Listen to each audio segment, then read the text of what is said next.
Vous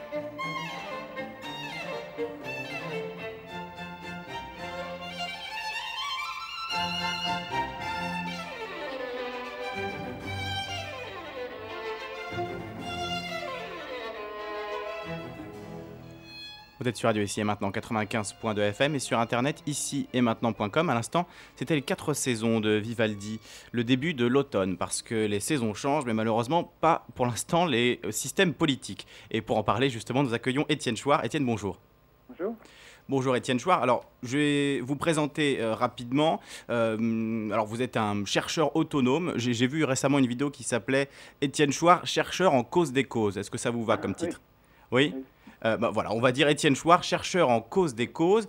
Vous travaillez sur l'idée de démocratie, fausse démocratie opposée à vraie démocratie. Alors, je vais essayer de résumer en quelques phrases votre propos et vous allez corriger si besoin est. Alors, en quelques phrases, hein, vous pensez que nous sommes, vous avez synthétisé l'idée que nous sommes aujourd'hui dans une fausse démocratie qui repose sur un faux choix, sur l'illusion du choix, et qu'en vérité, le vrai nom du système dans lequel on vit actuellement, c'est le gouvernement représentatif. Parce que la Oui, vraie démocratie n'est pas basée sur l'élection, mais sur le tirage au sort.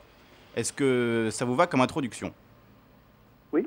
Enfin, pour quelqu'un qui a jamais entendu parler du sujet, ça va être un Oui, peu brutal parce oui, que effectivement, je fais ce rappel parce euh, qu'on vous a déjà eu à l'antenne plusieurs fois que nos auditeurs sont pour la plupart familiers avec vos idées. Alors peut-être pour justement les auditeurs qui découvrent pour la première fois, j'ai ici un livre dont vous avez parlé à cette antenne quand vous étiez venu la première fois avec moi en tout cas, qui s'appelle Principe du gouvernement représentatif. C'est un livre de Bernard Manin, voilà que j'ai là. Alors je remercie Benjamin qui me l'a gentiment prêté, lui-même l'ayant emprunté à la bibliothèque de sa ville. Et je vais lire, je pense, le quatrième de couverture de ce livre de Bernard Manin, qui est peut-être plus clair que mon introduction. Alors je vais lire le quatrième de couverture, c'est quelques phrases.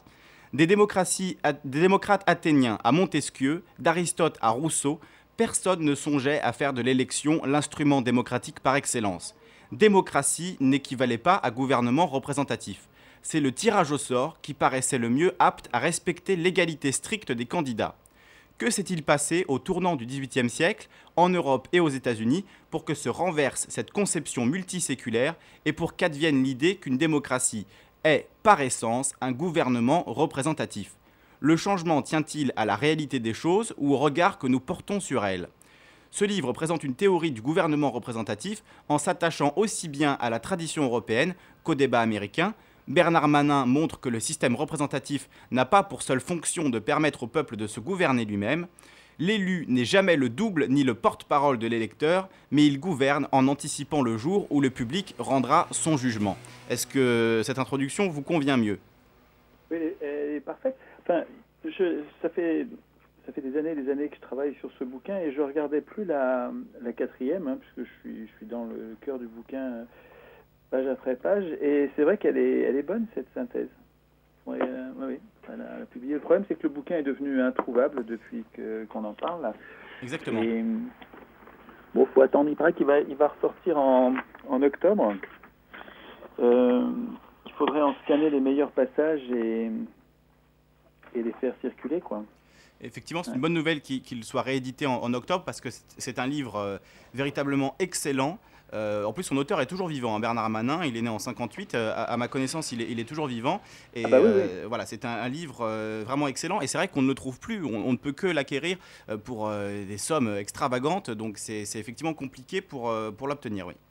C'est une référence internationale.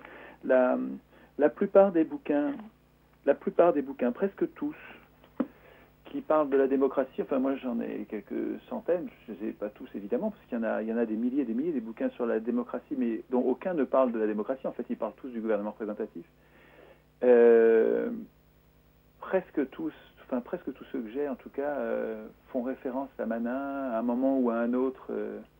Donc c'est un bouquin qui est extrêmement cité, utilisé, mais paradoxalement, personne, que je sache, n'en fait un fer de lance. Les gens montrent ils savent qu'il existe, mais voilà, sans insister plus que ça.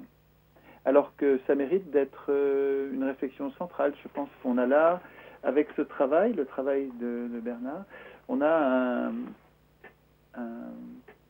un levier d'émancipation complètement méconnu et à mon avis décisif. Donc voilà, alors est-ce que nous allons être capables à la base, entre gueux, entre manants, de nous approprier cette idée géniale, malgré la mauvaise volonté qui mettent les voleurs de pouvoir. Évidemment, c'est normal que les élus et leurs donneurs d'ordre détestent le tirage au sort, ça les mettrait au chômage et ça les priverait du pouvoir qu'ils veulent grâce à l'élection. Mais donc c'est normal qu'ils soient contre, mais nous autres, à la base, si on était malin, quoi, hein, bon, je sais pas si on le sera, quoi, hein, on devrait se réapproprier ou s'approprier cette idée que l'élection est aristocratique et que la seule procédure démocratique qui mérite de porter ce nom, c'est le tirage au sort. Alors avec tous les contrôles qui vont avec, hein, parce que oui. Le tirage au sort, ça peut servir de mots valises pour parler de toute une réflexion, mais bien sûr le tirage au sort, il sert pas, on remplace pas l'élection par le tirage au sort, c'est plus malin que ça quand même. Il ne s'agit pas de donner un pouvoir sans contrôle à n'importe qui, évidemment. Enfin, personne défendrait une idée aussi bête. Donc les gens qui ont peur de ça devraient se rendre compte assez rapidement, sans même avoir à commencer à discuter. Ils devraient déjà sentir que c'est sûrement un malentendu, que si des gens défendent si ardemment le tirage au sort, alors qu'au départ, eux, ça leur paraît si absurde, c'est sans doute un malentendu, parce que les gens ne sont pas bêtes, ni d'un côté ni de l'autre. Et c'est que ce qui paraît aberrant au premier abord ne l'est que parce qu'il y a un malentendu, parce qu'on ne sait pas encore de quoi on parle. Il va falloir en parler pour affiner et s'apercevoir que le tirage au sort n'est pas du tout dangereux. Au contraire, il est extrêmement protecteur.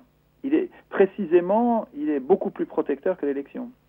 Et alors, cette idée que l'élection est par essence démocratique, finalement, à l'échelle de l'histoire des idées, c'est une idée très jeune.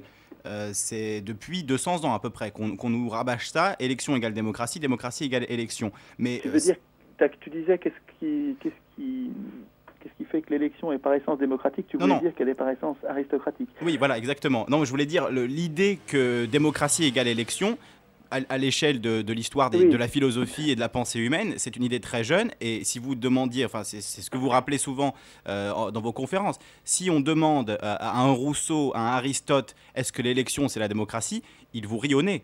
Il vous aurait ri au nez. Ouais, il y a un bon bouquin, malheureusement qui ne se trouve plus, de Rosan Vallon, voilà, dont j'ai fait une photocopie dans une bibliothèque. Donc je l'aime, il est introuvable, ce serait plus agréable sous forme de livre, mais bon. Un livre qui s'appelle Situation au pluriel de la démocratie, publié en 1993. C'est un livre collectif, hein, donc c'est plein de chapitres écrits par des auteurs différents, et dans lequel Rosan Vallon a un chapitre très intéressant qui s'appelle L'histoire du mot démocratie à l'époque moderne, et qui justement prend précisément, étudie précisément ce moment, début du XIXe siècle, juste après la Révolution française,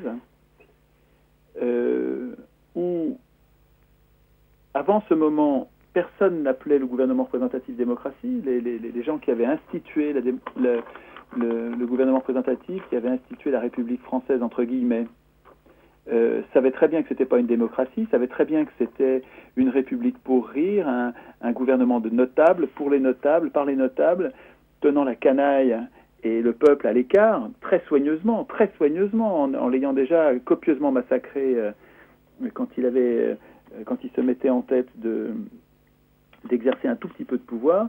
Donc les oligarques de l'époque, début du 19e siècle, donc 1800 et quelques, hein, tout début, là, pendant l'épopée, les rapines napoléoniennes et puis la Restauration, là, on ne parlait pas du tout de démocratie. Et puis ce mot apparaît et Rosan Vallon travaille cette apparition. Mais en fait, il faut comprendre que comment résumer ça correctement? Les escrocs ont besoin des mots pour embobiner leur gogo. Et les élus sont des escrocs professionnels qui nous mentent sciemment, volontairement, professionnellement, c'est du mensonge professionnel, depuis 200 ans. Depuis 200 ans, on nous mène en bateau, et nous on est gentils, quoi, hein, on est gentils, on se laisse faire, on joue le jeu, parce que les gens sont pas méchants, hein, les gens veulent pas gouverner, hein. Je suis pas sûr que les gens veuillent la démocratie d'ailleurs, hein. Je suis pas sûr du tout que le plus grand nombre veuille la démocratie. On dirait que les gens voudraient plutôt un bon maître. Et il suffit que le maître dise les bons mots pour qu'on lui fasse le crédit de penser que c'est pas le pire des hommes.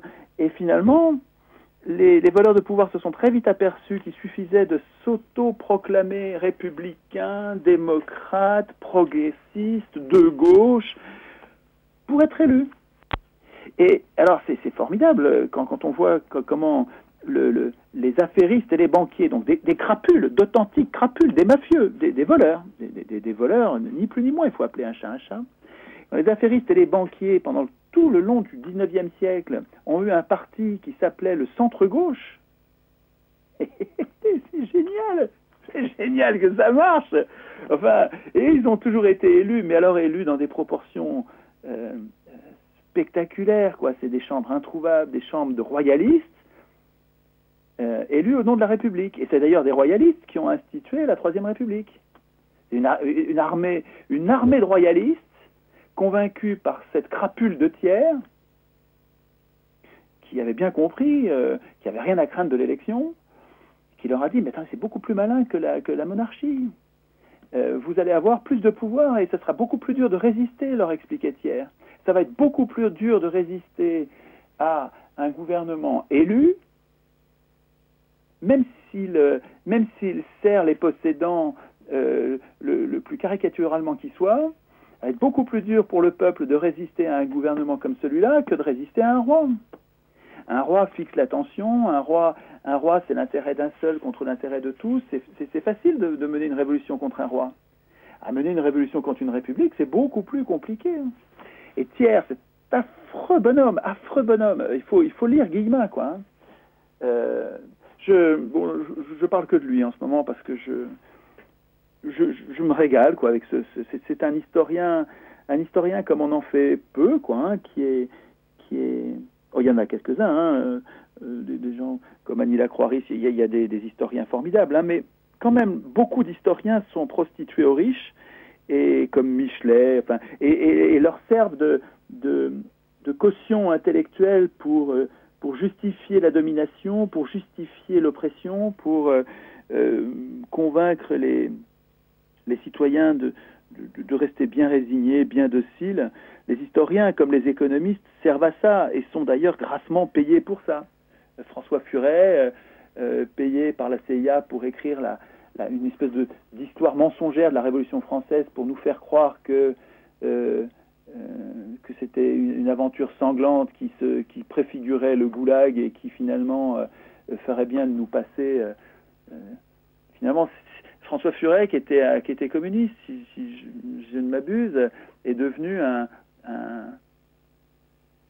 Joseph de Maistre, quoi. C'est devenu un complice du pouvoir, des voleurs du pouvoir, pour que la canaille reste à sa place.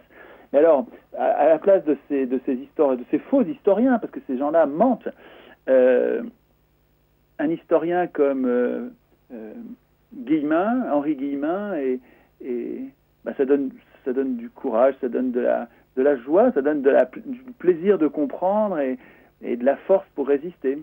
Donc Henri Guillemin nous explique les intrigues, les manœuvres, les complots, mais quotidiens des plus riches contre l'intérêt général et pour circonvenir l'opinion publique pendant 200 ans, les 200 ans du gouvernement représentatif. Donc c'est absolument précieux. Bon, quand je vais vous dire le nombre de conférences, vous allez trouver ça énorme, mais c'est très très peu. C'est génial, c'est tellement bon, tellement jouissif que c'est beaucoup trop peu. Il y a sur le site de RTS, qui est une la radio-télévision suisse romande, oui. Il y a une centaine, 120 conférences d'une demi-heure. Donc ça fait 60 heures. On se dit c'est énorme. Pas du tout, ça s'écoute en voiture. Vous écoutez ça en main libre. Pendant que vous n'avez rien à faire, c'est le trajet habituel, vous êtes un pilote automatique. Vous écoutez, au lieu d'écouter la radio, au lieu d'écouter ces sornettes qu'on vous raconte à la radio, au lieu d'écouter les prostituées que sont les experts économiques, il faut lire... comment il s'appelle, ce dernier bouquin de Mauduit, là. Où est-ce qu'il est, ce bouquin de Mauduit? Alors, je précise, pour les émissions de Guillemin, on peut les retrouver. Les imposteurs de l'économie. Ça, c'est le dernier bouquin de Laurent Mauduit, M-A-U-D-U-T, un ancien du Monde et de Mediapart, un bonhomme courageux, une étude très, très, très... Mais c'est une bombe, ce bouquin, hein. C'est une bombe. Les imposteurs de l'économie, il s'agit d'Olivier Pastré, qui est un banquier.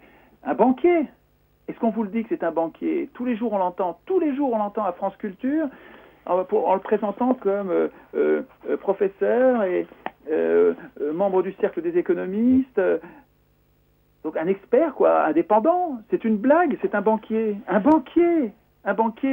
tunisien qui collaborait avec le tyran qui vient d'être déchu. Aucun problème. C'est lui à qui on tend le micro tous les jours, et lui tous les jours qui va nous servir la potion amère de l'austérité nécessaire, de la rigueur nécessaire. Un enfoiré, une bordille. Alors, et ces gens-là sont payés par les banquiers pour venir nous apprendre tous les jours que nous devons nous serrer la ceinture pour qu'ils continuent à pouvoir se goinfrer. Alors vous avez une tartine, hein. Il n'y a pas que Pastré, il y a aussi Jean-Hervé Lorenzi, au service, au plus haut niveau de Rothschild depuis 20 ans. Et là encore, on vous le présente comme comment il s'appelle, le président du cercle des économistes, qui est vraiment un repère de gredin, hein, et qui est présenté pourtant comme un expert et qui vient tous les jours nous faire la leçon pour nous apprendre les purges économiques que nous devrions supporter parce qu'on ne peut pas faire autrement, alors que c'est honteux, c'est complètement contraire à l'intérêt général. Ces gens-là sont des bandits, des mafieux.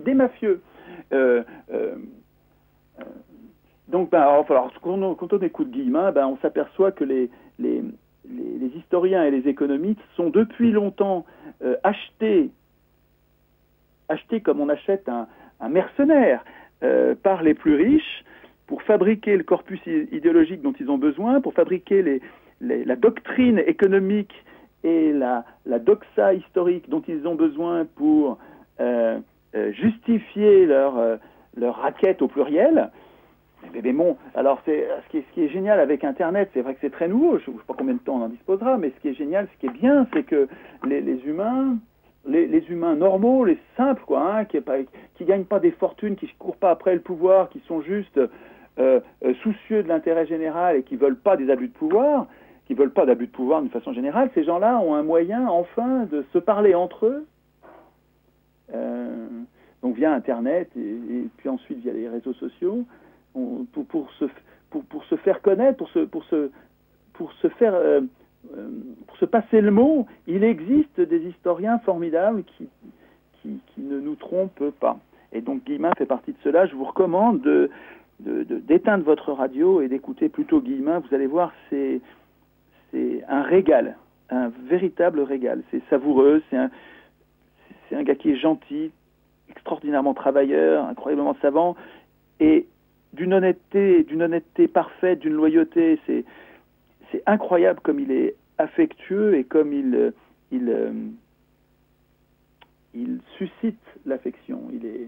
C'est un gars bien, quoi. C'est vraiment un gars bien. Et très, très utile, ce qu'il nous apprend, mais c'est précieux pour résister aujourd'hui. Et je suis content de vous l'entendre dire, Étienne, parce que je fais moi-même la promotion d'Henri Guillemin à cette antenne, Ah ouais, voilà, non. moins qu'il ne le faudrait, mais en tout cas, voilà, j'essaie d'orienter les auditeurs vers Henri Guillemin, qui est effectivement extraordinaire. Ah, si nous écoutions, si nous apprenions l'histoire par Guillemin à l'école, nous serions moins bêtes, quoi, hein. Vraiment, nous serions moins bêtes. Je, ça déniaise à vitesse grand V, quoi. Donc chaque conférence, il faut l'écouter 2, 3, 4 fois. C'est très riche, hein. Il y a beaucoup de choses importantes, hein. Il n'y a que des choses importantes dans ce qu'il dit. Et on y revient avec un très grand plaisir, et on peut regarder la même conférence, comme vous l'avez dit, Plusieurs fois, plusieurs mais fois.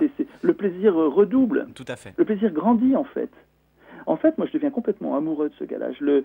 Enfin, je suis attaché comme à quelqu'un de très proche. Quand je l'écoute, je connais sa voix, j'ai compris son regard, je comprends ce qu'il cherche et les écueils qu'il rencontre, les impostures qu'il dénonce.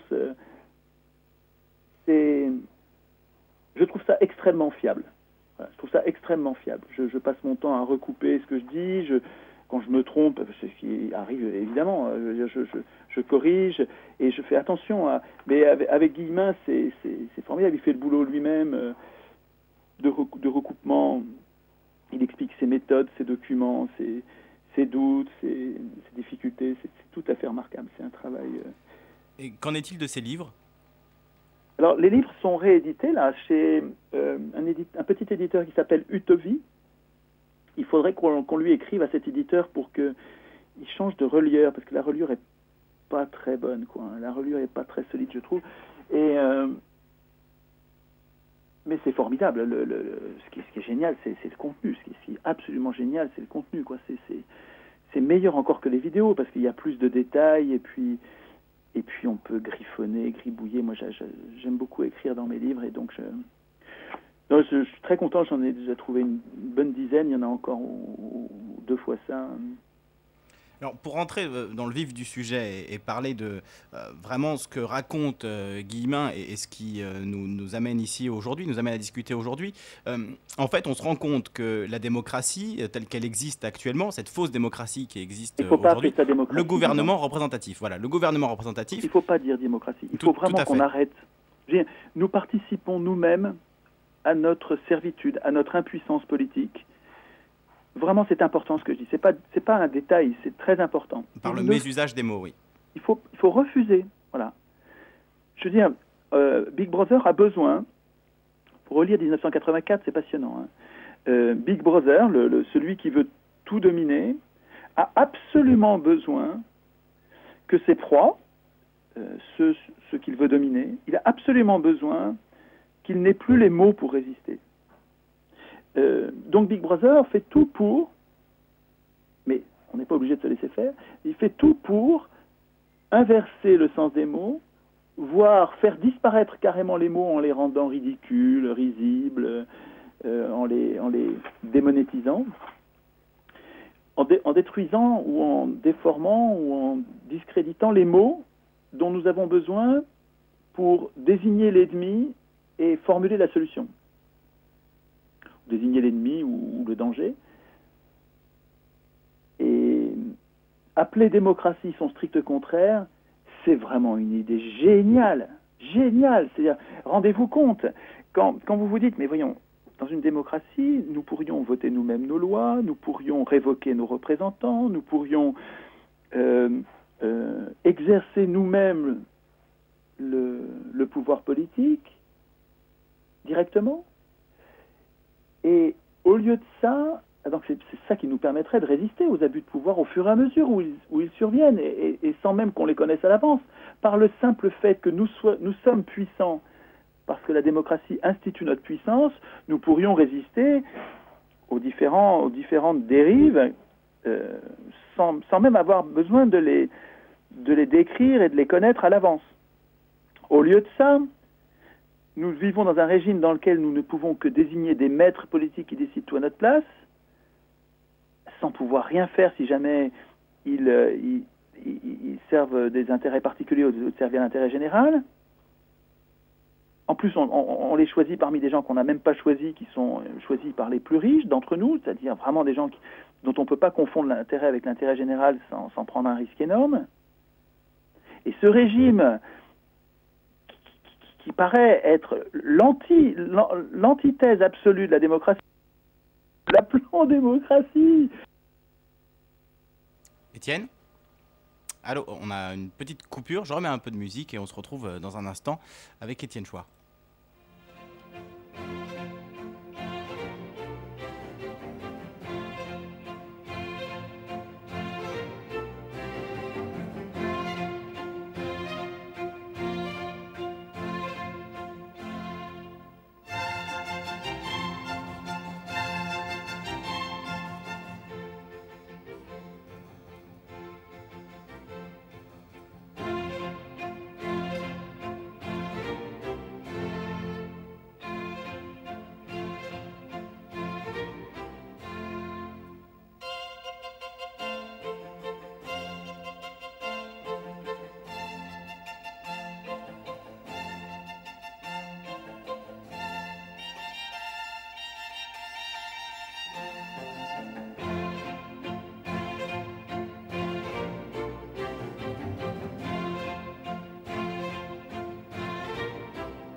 Vous êtes sur Radio Ici et Maintenant, 95.2 FM, petite coupure, rien de grave. Étienne est de retour parmi nous.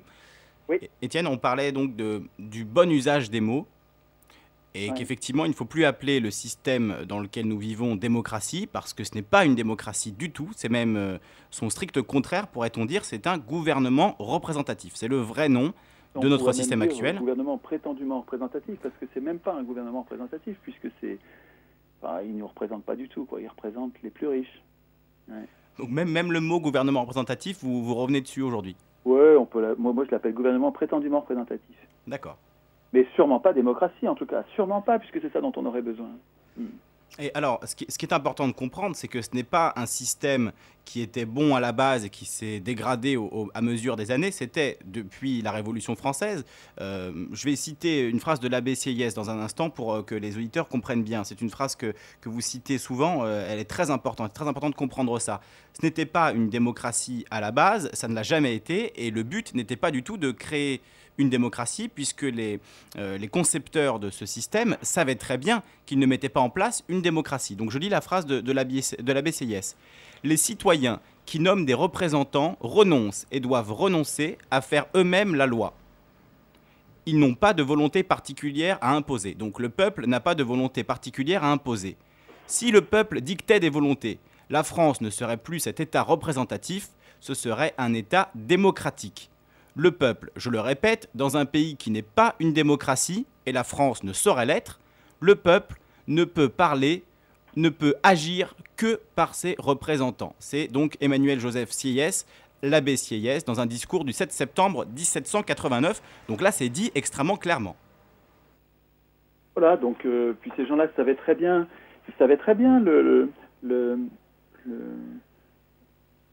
l'importance du tirage au sort dans la démocratie, ils la connaissaient très bien. Mais ils ne voulaient pas du tout d'une démocratie.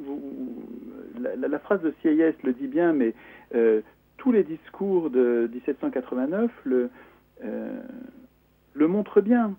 Ces gens-là, de 1789 jusqu'à 1792, c'est une bagarre entre riches. Il n'y a pas du tout de révolution. Ou c'est une révolution de palais entre riches. C'est-à-dire que les riches, la richesse mobilière, en 1789, prend le pouvoir à la richesse immobilière. Donc les banquiers, les affairistes et les banquiers prennent le pouvoir aux nobles et au clergé. En se servant du peuple, en l'armant, en lui donnant des armes. Alors faut voir quand Guillemin nous explique ces images saisissantes de ce banquier qui va récupérer les armes aux Tuileries, je crois, et puis qui les distribue lui-même au peuple pour qu'il aille se révolter contre les nobles et contre les prêtres. et puis qui ensuite, donc il leur donne des fusils. Donc le peuple va faire le coup de main, pour le compte, sans s'en rendre compte, des banquiers et des marchands. Et puis, quelques jours après, le problème c'est d'avoir un peuple armé. Alors ça, il n'y a rien de plus dangereux pour les crapules riches. Et qu'est-ce qu'ils font? Ils leur rachètent leurs fusils, ils leur avaient donné. Ils leur rachètent 40 sous, et 40 sous, c'est une fortune pour les gueux qui rendent leurs fusils. Il faut écouter Guillemin. Alors, Guillemin, c'est un petit peu plus compliqué de le trouver sur la Révolution française, parce que les premières conférences commencent avec Bonaparte et Napoléon. Donc c'est déjà la fin de la Révolution française, c'est déjà l'assassinat de la Révolution française, l'assassinat de Robespierre par Bonaparte. Et en fait, quand il nous raconte Bonaparte, quand il nous raconte la Commune, on trouve des bribes de la Révolution française dans la bouche de Guillemin. Et je viens de trouver il y a quelques jours, quelqu'un me l'a signalé sur le forum, merci à lui, Sam il s'appelle. Je viens de trouver une perle. Alors déjà, les conférences de Guillemin, c'est des perles, je vous promets, les conférences de Guillemin, c'est une merveille. Mais là, j'ai trouvé une énorme perle, ces 2 conférences de Guillemin d'une heure sur Robespierre. 2 heures, rien que sur Robespierre. Et en fait, la première heure, c'est tout le contexte qui a précédé Robespierre et qui permet de comprendre l'imposture de la Révolution française, enfin, le mythe, la Révolution française, la populaire, celle où le peuple se révolte contre ses maîtres, elle a duré qu'1 an pendant l'époque de Robespierre. Elle a duré que 93, 94. Je ne dis pas de bêtises, mais il y a 1 an de Robespierre, 1 an pendant lequel le peuple est défendu. Et pendant lequel, alors là, il faut voir la liste des réformes, c'est génial, c'est très important ce qu'a fait Robespierre. Et c'est ce salaud, ce corrompu de Danton qui appelait au meurtre, qui appelait à la guillotine, qui appelait et qui était calmé par Robespierre. Donc il faut vraiment, alors, Robespierre les gens sont pas noirs ou blancs, mais et Robespierre avait bien des défauts, mais aujourd'hui on fait de Robespierre un buveur de sang. Je voudrais insister sur le fait que Robespierre est comme par hasard le seul qui ait défendu le peuple avec Rousseau. Et Rousseau aussi a été rendu fou par les riches, par les philosophes des riches, par ces salopards comme Voltaire. C'est une crapule de riches, ultra riches, servant les intérêts des riches, criant contre la religion pour les riches, mais vantant les mérites de la religion pour les pauvres parce que ça les maintient dociles. Voltaire, c'est honteux. La pensée politique de Voltaire, elle est à vomir. Et pourtant, c'est pas du tout l'image que j'en avais jusqu'à il y a encore quelques années. Hein. Je veux dire, c'est progressivement, je me fais ouvrir les yeux par de véritables historiens honnêtes, des gens qui font leur boulot d'historiens et qui déboulonnent les mythes les uns après les autres. Il est très important que nous ayons des contre-historiens, que nous ayons des gens qui continuent à chercher et qui cherchent dans l'histoire officielle tout ce qui cloche. Et il faudra aussi écrire, parce qu'il n'y a pas de raison évidemment, il faudra aussi écrire une éventuelle contre-histoire de Guillemin, parce que Guillemin s'est peut-être, probablement trompé sur certains points, mais il est très important de laisser les historiens continuer à chercher et réviser l'histoire sans arrêt. L'histoire, elle est toujours écrite par les vainqueurs, par des criminels, disait Simone Veil. Croire les historiens sur parole, croire l'histoire officielle, disait Simone Veil, c'est croire des criminels sur parole. Ceux qui viennent de gagner la guerre, les assassins qui viennent de gagner la guerre, écrivent l'histoire à leur profit et mentent sur les vaincus, mentent de façon éhontée contre les vaincus, et c'est comme ça pour toutes les guerres, toujours. Donc, il faut le savoir, presque ça les dépasse, c'est presque un fait de nature.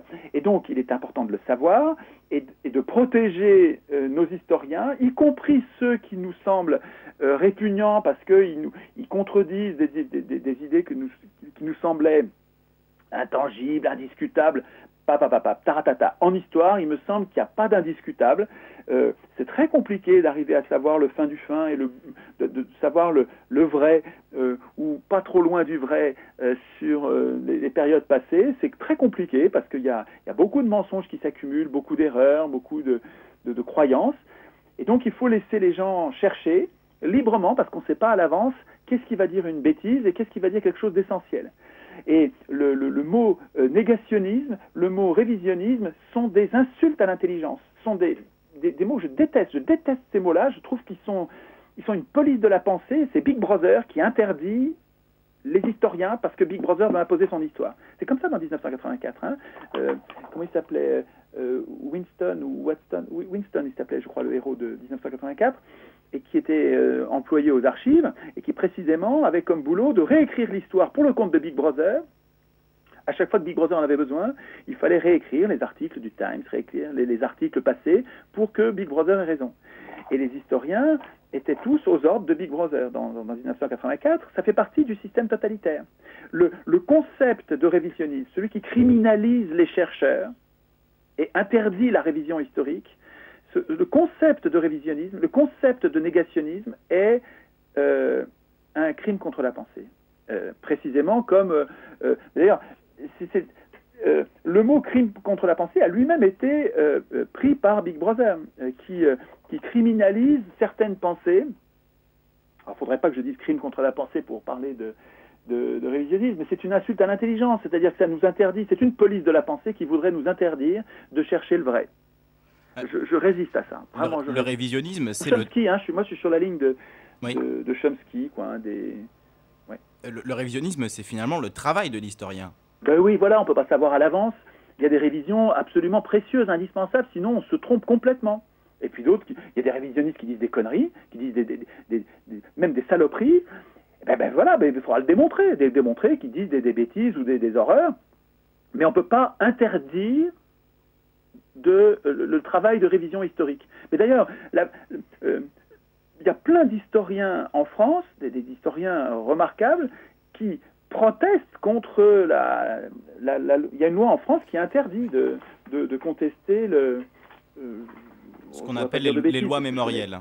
Pas le truc en détail, mais qui interdit de contester, je crois, les conclusions et les jugements du tribunal de Nuremberg. C'est la loi Guessot. Le tribunal de Nuremberg, c'est un tribunal militaire. Mais tribunal militaire, il ne faut quand même pas oublier que c'est un oxymore. C'est-à-dire qu'il n'y a pas de tribunal militaire qui puisse être possible. Un tribunal militaire, c'est une horreur, forcément. Les militaires sont aux ordres. Ils peuvent pas tenir un tribunal. Un tribunal, c'est forcément tenu par des gens indépendants. Un tribunal mené par des militaires, ça va forcément mentir. Enfin, ça ne peut pas rendre la justice, un tribunal militaire. Alors nous obliger, nous d'aujourd'hui, 50 ans et bientôt 100 ans après, nous obliger à tenir comme parole d'évangile les jugements d'un tribunal militaire, mais qu'est-ce que c'est que cette police de la pensée extravagante, et on est fou d'accepter ça. On est fou d'accepter ça, de baisser les yeux en disant oui, peut-être, il faut... pas du tout, un tribunal militaire, a priori, je ne crois pas un mot de ce que va dire un tribunal militaire, mais quel qu'il soit sur la Terre, quel que soit le tribunal militaire sur la Terre, je n'en crois pas un mot par principe. Et puis on va voir, peut-être que un tribunal militaire ne va pas dire que des mensonges, mais je risque pas de lui faire confiance a priori, mais pas du tout. Hein. Je veux dire, un tribunal militaire. Moi, je suis juriste de formation et je sais bien l'importance de l'indépendance des juges pour avoir une petite chance d'approcher la justice. Je sais bien que si on a des juges qui sont dépendants hiérarchiquement pour leur carrière et pour leur vie finalement de ce qu'ils vont dire quand ils vont rendre la justice. C'est évident qu'on n'a pas la moindre chance de voir la justice prononcée par ce genre de tribunal. Donc voilà, en tout cas, Guillemin écrit une espèce de contre-histoire du gouvernement représentatif, un petit peu comme Michel Onfray écrit la précieuse contre-histoire de la philosophie qui nous en apprend tant sur tous ces philosophes ignorés, oubliés, perdus, tous ces philosophes qui ont perdu, par exemple Démocrite qui a perdu contre Platon.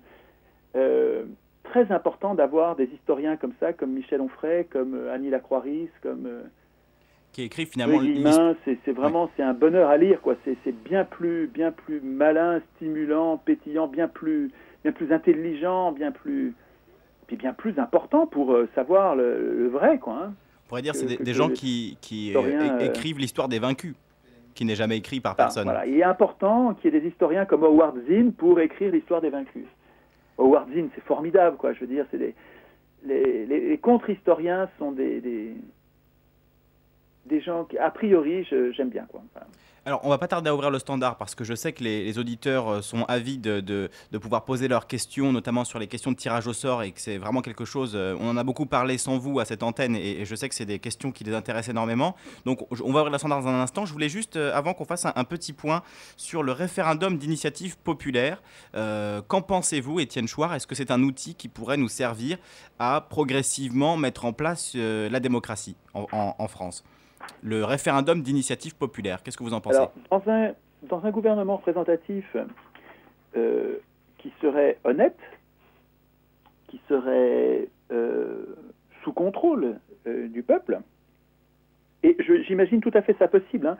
Par le jeu des controverses, je me retrouve souvent à défendre la démocratie athénienne, qui est une véritable démocratie directe, comme si je n'imaginais plus possible la représentation. C'est un effet de loupe, un effet d'optique qui déforme ma pensée, parce que je suis pas, c'est pas du tout c'est pas le seul horizon que j'imagine pour ma part. Je trouve passionnant les germes qu'on trouve dans la démocratie directe d'Athènes.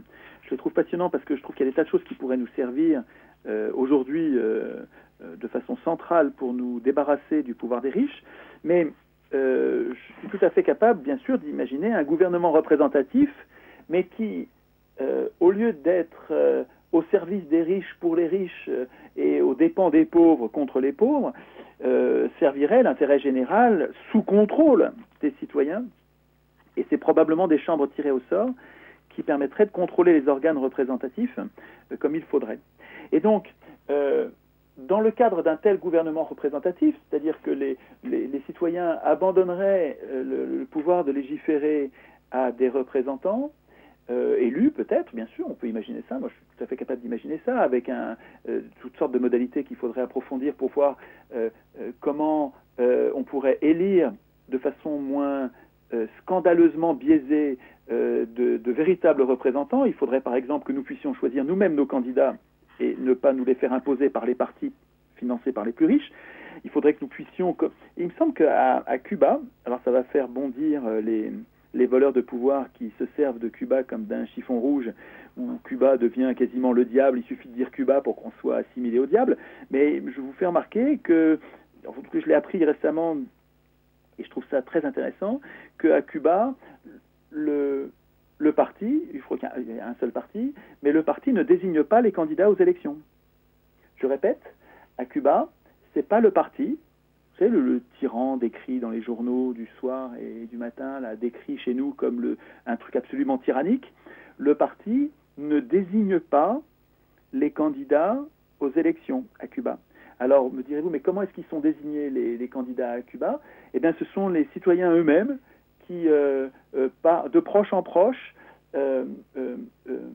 pressentent puis désignent leur candidat en disant au boulanger, bah, toi, tu es quelqu'un de bien, tu vas t'y coller. Oh ben non, je peux pas, j'ai du boulot. Bah si, à force de pression, finalement, ils y arrivent et finalement, ils désignent eux-mêmes leurs candidats. Mais c'est des non-professionnels, c'est des gens normaux qui se désignent parmi eux, entre eux. Des gens dont ils connaissent la valeur parce qu'ils les connaissent et qu'ils choisissent comme candidats. Et je trouve que c'est un autre goût que l'escroquerie politique dans laquelle nous vivons aujourd'hui. Donc, effectivement, si nous pouvions désigner nous-mêmes nos candidats, si nous pouvions les révoquer quand nous trouvons qu'ils défaillent, si nous pouvions les tenir sous contrôle, leur imposer une reddition des comptes, etc., le gouvernement représentatif pourrait très bien être un régime tout à fait acceptable et désirable. Et alors, dans ce contexte-là, le référendum d'initiative populaire est un rouage absolument décisif et central. J'attire votre attention sur le travail d'un... Il y a un gars en France qui s'appelle Yvan Bachot, B-A-C-H-A-U-D, qui a un site très consacré uniquement au référendum d'initiative populaire. Le site s'appelle RIC-FR, je crois. Où est-ce que j'ai ça RIC-FR, je crois.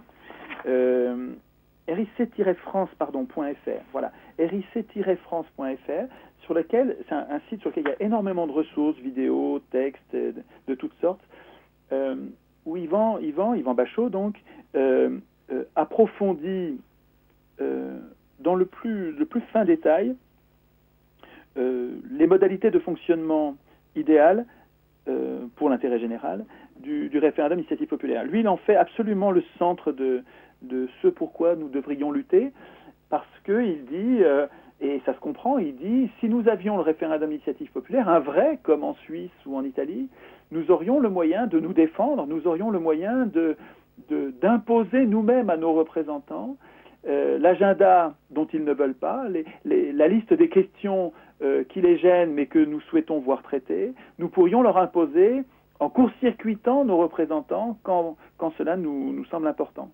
Et c'est vrai que ça paraît une institution centrale, décisive et détestée par les élus, évidemment. Les élus, pendant presque 10 ans, je crois que les élus ont mis dans leur programme, tous les partis français avaient la promesse du référendum d'initiative populaire, parce qu'ils savaient que plus de 90% des gens le souhaitent.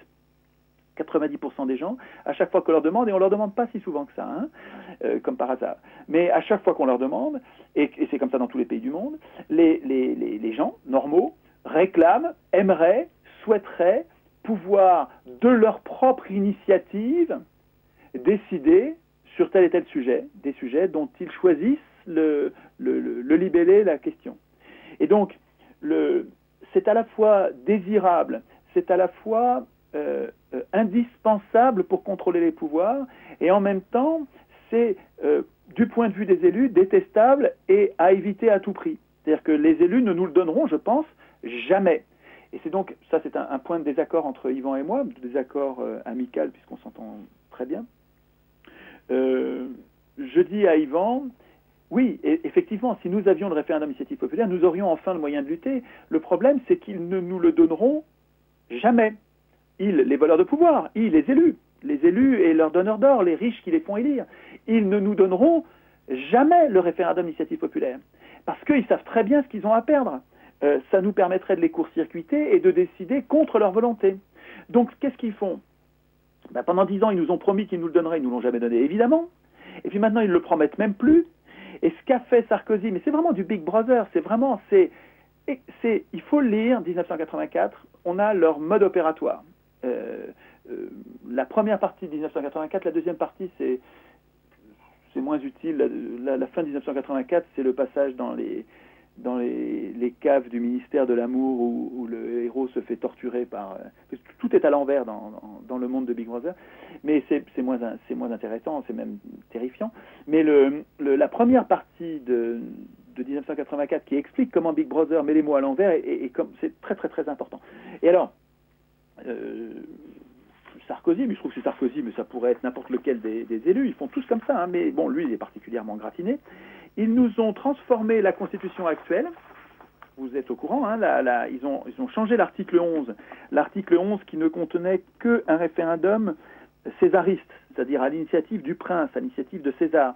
C'est-à-dire que c'est le pire référendum qui soit, celui-là. Le référendum césariste, celui à l'initiative du prince, celui qui avait dans notre Constitution de 1958, c'était l'article 11. Cet article-là permet au prince de se légitimer à bon compte en ne posant évidemment que les questions qui ne nous divisent pas, qui nous conduisent à dire oui, et sur lesquelles il peut ensuite s'appuyer pour dire « Regardez, j'ai tout le peuple derrière moi ». Mais c'est hyper dangereux. Le référendum césariste, le référendum de l'article 11 tel qu'il était dans la Constitution de 58, est une saloperie. Le référendum à l'initiative du prince devrait être interdit. interdit, purement et simplement. Non seulement pas prévu, mais en plus, ça devrait être une modification de la Constitution qui serait prévue par la Constitution comme interdite, à mon avis. Mais par contre, le référendum d'initiative populaire, lui, il manquait. Et c'est lui dont nous avons besoin, et c'est lui qui manquait, évidemment. Alors, qu'est-ce qu'a fait le gouvernement actuel, qui est un gouvernement de félons, évidemment? Qu'est-ce qu'ils ont fait? Ils ont mis dans la Constitution, ils ont transformé, parce qu'ils se sont arrogés le droit de modifier, parce que la Constitution le permet, hein. C'est pour ça que c'est une anti-constitution. Elle leur permet de changer eux-mêmes la Constitution. C'est complètement fou. C'est absolument pas une protection. La Constitution, c'est une fausse Constitution. Ce qu'on appelle la Constitution de 58, ça n'est pas une Constitution. C'est un texte qui prend la place d'une Constitution, mais qui est une anti-constitution, qui au lieu de nous protéger, nous met en prison. Alors qu'est-ce qu'ils ont mis eux-mêmes, puisqu'ils se sont donné le droit de la changer, c'est vraiment n'importe quoi. Qu'est-ce qu'ils ont mis dans cette Constitution en termes de référendum? Ils ont modifié l'article 11 pour prévoir ce qu'ils appellent mensongèrement, et je défie quiconque de me prouver le contraire. Mensongèrement, je défie quiconque de montrer que ce n'est pas un mensonge. Appelé mensongèrement le référendum d'initiative populaire dans notre Constitution. Alors, je vais vous lire, c'est un alinéa, vous allez voir, je vais vous lire l'article 11, l'alinéa qui est censé être un référendum d'initiative populaire, et puis vous allez comprendre, mais c'est incroyable, ils nous prennent pour des cons, mais si on marche, on est vraiment des cons, hein, je veux dire, c'est incroyable, vous allez voir. Je lis l'article 11 de la Constitution française. Un référendum portant sur un objet mentionné au premier alinéa, je vous dirai de quoi il s'agit tout à l'heure pour le rappeler, c'est-à-dire c'est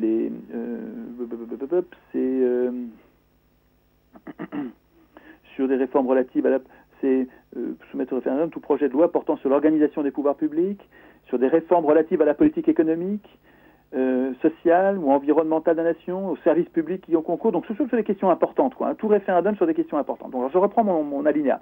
Un référendum portant sur un objet mentionné au premier alinéa, c'est-à-dire des questions importantes, peut être organisé à l'initiative de... alors, c'est là qu'arrive le peuple, j'imagine, non? À l'initiative d'un cinquième des membres du Parlement. Je vous jure que c'est vrai, je vous lis l'article de la Constitution française, hein, de soi-disant référendum d'initiative populaire. C'est donc à l'initiative d'un cinquième des membres du Parlement, donc c'est un référendum d'initiative parlementaire, si je sais lire, nom de Zeus, virgule, soutenu cette initiative par un dixième des électeurs inscrits, à la voilà l'escroquerie, c'est parce que c'est soutenu par un dixième des électeurs inscrits, c'est-à-dire par 4 millions et quelques d'électeurs, c'est monstrueux ce qu'il faut comme électeur, hein. Là où il y a des référendums d'initiative populaire, des vrais, c'est pas des millions d'électeurs, s'il faut c'est quelques centaines de mille pour déclencher un truc. Là, c'est monstrueux, il faut une vague, il faut un dixième des électeurs inscrits sur les listes électorales, et à ce moment-là, il peut y avoir un référendum. Mais attendez, c'est pas fini. Cette initiative, donc là, vous avez bien compris que c'est pas un référendum d'initiative populaire du tout, même pas pour rire, c'est un référendum d'initiative parlementaire. Et donc les journalistes qui appellent ça référendum d'initiative populaire sont soit des abrutis, soit des félons, des traîtres. Mais appeler ça référendum d'initiative populaire, c'est de la bêtise ou de la malhonnêteté. C'est indéfendable. Il n'y a rien qui permette d'appeler ce truc un référendum d'initiative populaire. En tout cas, je continue parce que c'est pas fini. Cette initiative, donc soi-disant populaire, prend la forme d'une proposition de loi. Ah ouais. On n'est pas du tout en fait au référendum. C'est une initiative qui devient une proposition de loi et qui ne peut avoir pour objet l'abrogation d'une disposition législative promulguée depuis moins d'1 an. Bon, d'accord. Donc ça veut dire qu'il faut que la loi, la loi qu'on veut abroger, il faut qu'on l'ait testée un peu. On peut pas l'abroger trop vite, tout de suite, juste après qu'elle est. On veut que si le Parlement l'a votée, on puisse au moins la tester un peu, et puis après on fera un référendum plus tard. Mais attendez, mais c'est que le référendum, on n'y est pas encore. Pour l'instant, à l'initiative d'un cinquième des membres du Parlement et avec le soutien d'un dixième des électeurs inscrits, on n'a pas encore un référendum, pas du tout. On n'a qu'une proposition de loi. Et alors comment ça se passe ensuite? Eh bien, le Conseil constitutionnel contrôle le respect de cette loi. Donc le Conseil constitutionnel, je vous rappelle que c'est une bande de vieux politicards, des cathis qui sont absolument pas indépendants, qui sont jugés partis et qui sont des ennemis du peuple, donc des gens qui ne nous défendent pas du tout. Enfin, j'exagère parce que il leur est arrivé de nous défendre et de défendre des droits, heureusement quand même, de temps en temps. Mais sur l'essentiel, je peux vous dire qu'on n'a rien à attendre de ces gens-là. Ces gens-là ne cherchent pas du tout à instituer une démocratie, mais pas du tout, du tout, du tout. En tout cas, le Conseil constitutionnel, qui à mon avis n'a aucune légitimité, qui est critiquable de A à Z, et puis il faut lire les articles des juristes au lendemain de la Constitution de 58, qui ont tempêté, pesté contre le Conseil constitutionnel, c'est qu'il y en avait à dire. Je peux vous dire que des arguments juridiques contre le Conseil constitutionnel, il y en a une valise. En tout cas, premier rempart, ce Conseil soi-disant constitutionnel qui peut tout bloquer. Mais c'est pas fini. Si la proposition, alinéa suivant, si la proposition de loi d'initiative parlementaire, je rappelle, n'a pas été examinée par les deux assemblées dans le délai fixé par la loi organique, la loi organique c'est eux, c'est les parlementaires qui écrivent eux-mêmes les modalités. Donc si la proposition de loi n'a pas été examinée par les deux assemblées, le président de la République la soumet au référendum. C'est-à-dire qu'il n'y a pas de référendum du tout systématiquement après l'initiative parlementaire soutenue par des millions. Pas du tout, du tout. C'est pas comme ça que ça marche, cette merde. Cette escroquerie, cette imposture. Pas du tout. C'est si la proposition n'est pas étudiée par le Parlement et déformée éventuellement, ils font ce qu'ils veulent, le Parlement, avec cette initiative. Si elle n'a pas été examinée, eh ben, le président la soumet au référendum. Et en droit, quand on dit le président la soumet au référendum, ça veut dire qu'il y est obligé. Quand on dit le président soumet au référendum, ça veut dire qu'il doit soumettre. Quand l'indicatif vaut impératif en droit. Mais attendez, c'est seulement si la proposition n'a pas été examinée. Il suffit qu'il l'examine et qu'il la jette à la poubelle. Il suffit qu'ils l'examinent, les parlementaires, pour que nous n'ayons pas de référendum. Mais de qui se moque-t-on ? De qui se moque-t-on ? On appelle ça référendum d'initiative populaire, c'est du foutage de gueule. Mais si nous acceptons d'appeler ça référendum d'initiative populaire, c'est bien notre faute. On est des ânes. On est des ânes et on est mené par on est mené comme des ânes. Et ben c'est bien fait pour nous. Voilà. Donc sur le référendum d'initiative populaire, c'est important. Il existe dans des tas de pays, enfin pas tant que ça, mais quelques-uns. Il existe en Suisse, il existe en Italie. Les Suisses se sont protégés grâce à cette arme l'année dernière quand leurs parlementaires ont dégradé les conditions de la retraite, comme les nôtres l'ont fait, mais nous n'avons rien pour résister. Là, quand les parlementaires suisses ont essayé de dégrader la retraite en 2011 des Suisses, eh bien, les Suisses, dans les semaines qui ont suivi, par référendum d'initiative populaire, ont dit non. Et la loi a été abrogée. Ils se sont défendus de la même manière qu'ils ont interdit la privatisation de l'EDF suisse, etc. Quand ils veulent se protéger, ils se protègent. Voilà pourquoi on peut parler de la Suisse comme une semi-démocratie, en tout cas un peuple qui a gardé une part de souveraineté. Nous n'avons plus rien, nous, en France. On est les jouets de voleurs de pouvoir, des voleurs de pouvoir, et le mot n'est pas trop fort, il n'est pas exagéré, c'est exactement ça, qui sont des crapules qui, depuis 200 ans, sciemment, de volonté délibérée, ont pris le pouvoir aux nobles et au clergé, mais toujours contre le peuple, et l'exercent contre lui depuis 200 ans. Mais on n'est pas... Enfin, c'est avec notre participation active. Nous marchons dans leur bobard. Nous sommes bien gentils d'utiliser leurs mots et de faire comme s'ils étaient comme nous gentils. Ils ne sont pas gentils. Ces gens-là sont intéressés, ils sont âpres au gain. Et ils travaillent contre l'intérêt général. Regardez ce qu'ils font avec les banques, les gens qui nous gouvernent, les gens que nous élisons, parmi les gens qu'on n'a pas choisis, qui sont tous des serviteurs de banque. Là, on va choisir un dimanche entre deux chiens de garde des banques, deux chiens serviles. Alors, il y en a un qui est pire que l'autre, il y en a un qui est moins pire que l'autre. On n'est pas, et à mon avis, il faut voter pour choisir le moindre mal, parce qu'on n'est pas obligé en plus d'en rajouter une couche en laissant le pire arriver à devenir. Mais faut pas se faire d'illusions, je veux dire.